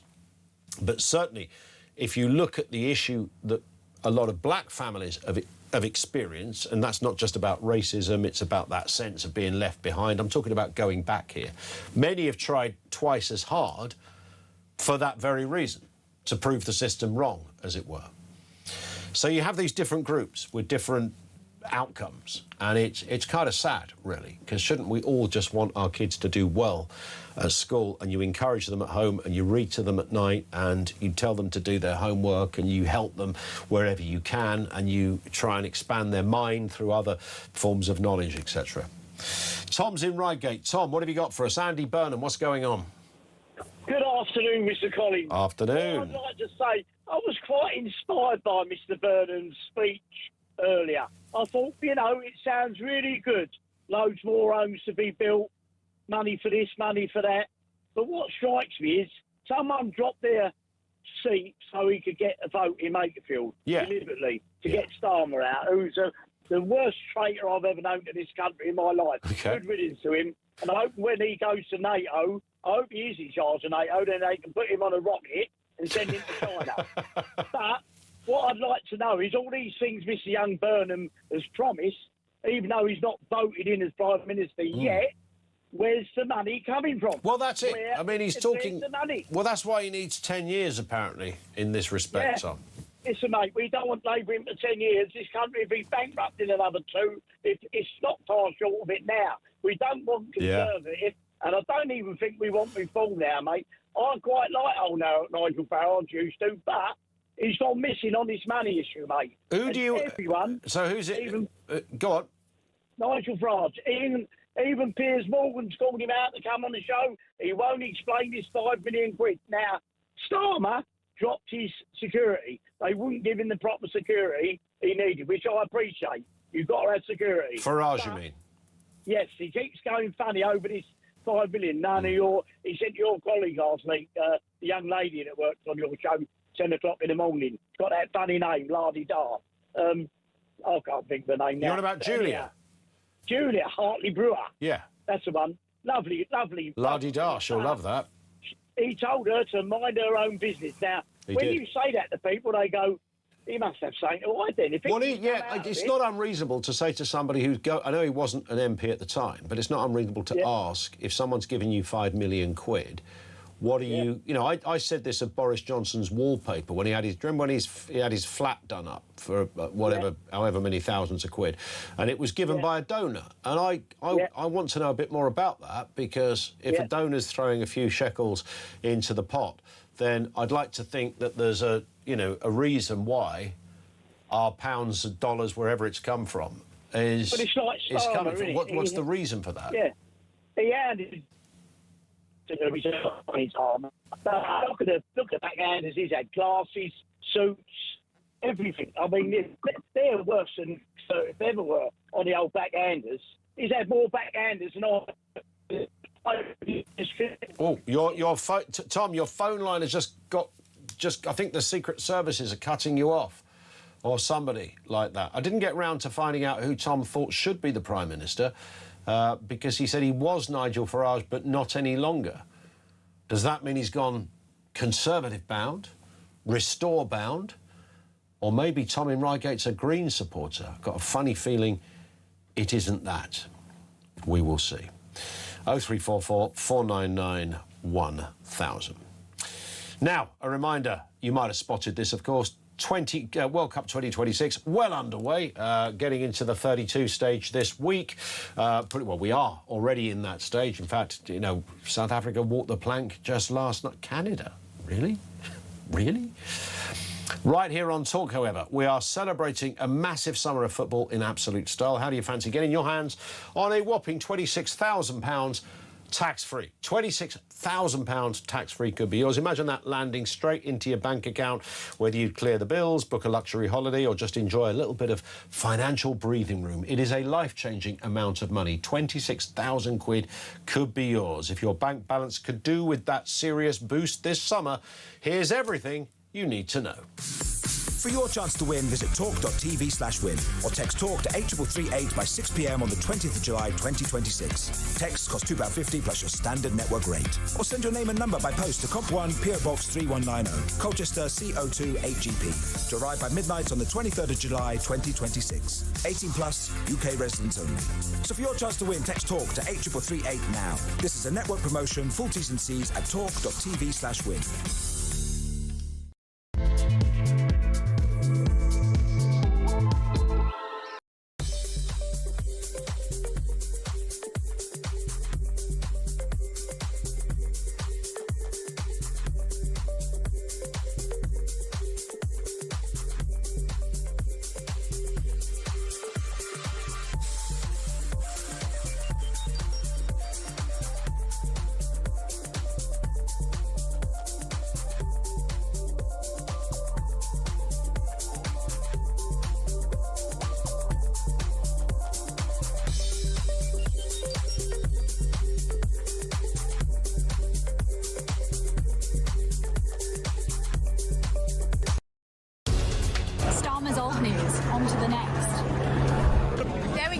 Andy Burnham just drove through there on his way to the palaces of Westminster to be sworn in as an MP and, of course, on his route to number 10. I swear by Almighty God that I will be faithful and bear true allegiance to His Majesty King Charles, his heirs and successors, according to law. So help me God. There was two things on that manifesto. One was a picture of Keir Starmer and the word change. Well, promise made and promise delivered in that sense.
across the UK. On DAB+, on YouTube, on your mobile, and on your side. This is Talk. The Evening Exchange, Peter Cardwell here. I thought, you see, the Evening Exchange reminds me of, do you remember Multicoloured Swap Shop as a kid? And they would do an outside broadcast where you'd turn up, they'd go, oh, we're in a park in Gainsborough this week, and kids would turn up, and Keith Chegwin would be there, and you'd take your toys with you, and you'd swap it for another kid's toy. You know, like swapsies at school. That's all you would do. And I quite like the idea that Peter Cardwell's Evening Exchange has some of that going on, that you could just exchange stuff. Oh, I've got an old food mixer I'd like to exchange for a treadmill. Maybe there's some mileage in that. I'll discuss that with Peter at some point, but it's always a top show, and it's crammed full of sizzling delights, and it comes on the back of Kevin O'Sullivan, who's going to be here in a couple of moments to tell us what is going on Drive here this afternoon. Stand by for that. Meantime, Darren is in Surrey. Have you got 10 years to spare, Darren? Good afternoon, because Andy Burnham wants your help. I don't know, Ian. I'll probably be dead before then, I reckon. But anyway. Well, I hope not. Unless you're 97 or something now, well, you know, then that would be No. I don't know. I'm starting to feel that way. So where things are going starts to get you feeling that way. But no, I seem to. What today reminded me of a little bit, and there was a few of the details I want to go into with you. But when I first was able to vote, it was with the New Labour, Tony Blair. Yep. And I remember the theme tune, D-Reen, things can only get better. Do you remember that? Yeah, of course. And then later on, I remember talking to a colleague of mine, I must have been in my mid-20s, and I said, you know what, I reckon that Labour basically won that election on a theme tune. And basically, the way he's gone on today, it sort of made me think that he's gonna pick up a lot of support because he's painting this sort of lovely, fluffy utopia. Yeah. But actually not addressing any details that are actually really affecting the country as we stand. Sure. I mean, I would say at the moment, the two major details at the moment, the two major things that we really need to sort of change the country is the welfare budget and mass immigration. And if it's like a Venn diagram, you could probably say the bit in the middle just amounts to skint. So those two things. Well, if he came in and said, right, we're going to, firstly, all this business about, you know, what role is Ed Miliband going to have in the cabinet? Like, he should have no role in the cabinet at all because he's hopeless. So that would be, and we're going to close down that entire department, or at least put, you know, some of it, the bits that are OK, if there is such a thing, we'll put into other departments. So that'll save us £1 squillion. So we'll be able to sort things out there. We're going to do that early doors. We're going to put loads of money into defence, so we've got that thing sorted. And we're going to put it into, and the welfare budget, we're going to take money and put it into where it should be and get control of it. Now, getting it past his backbenchers is the problem. Yeah, no, I mean, the thing is, the Leavers, there was one thing I picked up on in his speech. He was talking about growth, right? Mm-hmm. And he was talking about more business rates breaks for businesses of the type of, like, pubs and other places where the communities can meet. So I was thinking, what type of business are you talking about? Because actually, the high street's been decimated for a period of time, and let's have a look at the sorts of businesses, small businesses that are thriving in the high street, and then start to investigate why that is. Yep. When you've got other people who can't keep a business open. I mean, I was looking after a business for a larger company, and we had to shut it down because the rent and rates went up about 40%. Yep.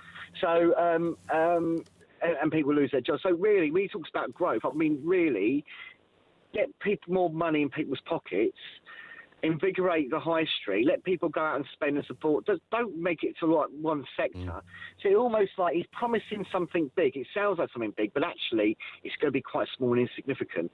And I think, unfortunately, what I'm really worried about is that people are going to be sucked in by all of this and not actually look at the detail or actually say, well, is it really going to affect us? Is it really going to change things? Is it actually going to make things better? But it does happen with sort of, I wouldn't say Andy Burnham is necessarily the most charismatic. That's the wrong word. I mean, we know he knows how to give a speech, and he sounds like a bloke you'd meet in the pub. So Boris Johnson didn't sound like a bloke you'd meet in the pub, but he sounded like a man you'd like to meet in the pub, even though he was a posh fella from Eton and all that.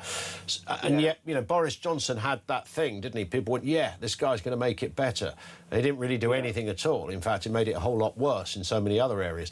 Are we continually going to go down that path of just electing these people because we think, or some people think, they've got an ism or something about them that's somehow, you know, unbelievable, and making the same mistake?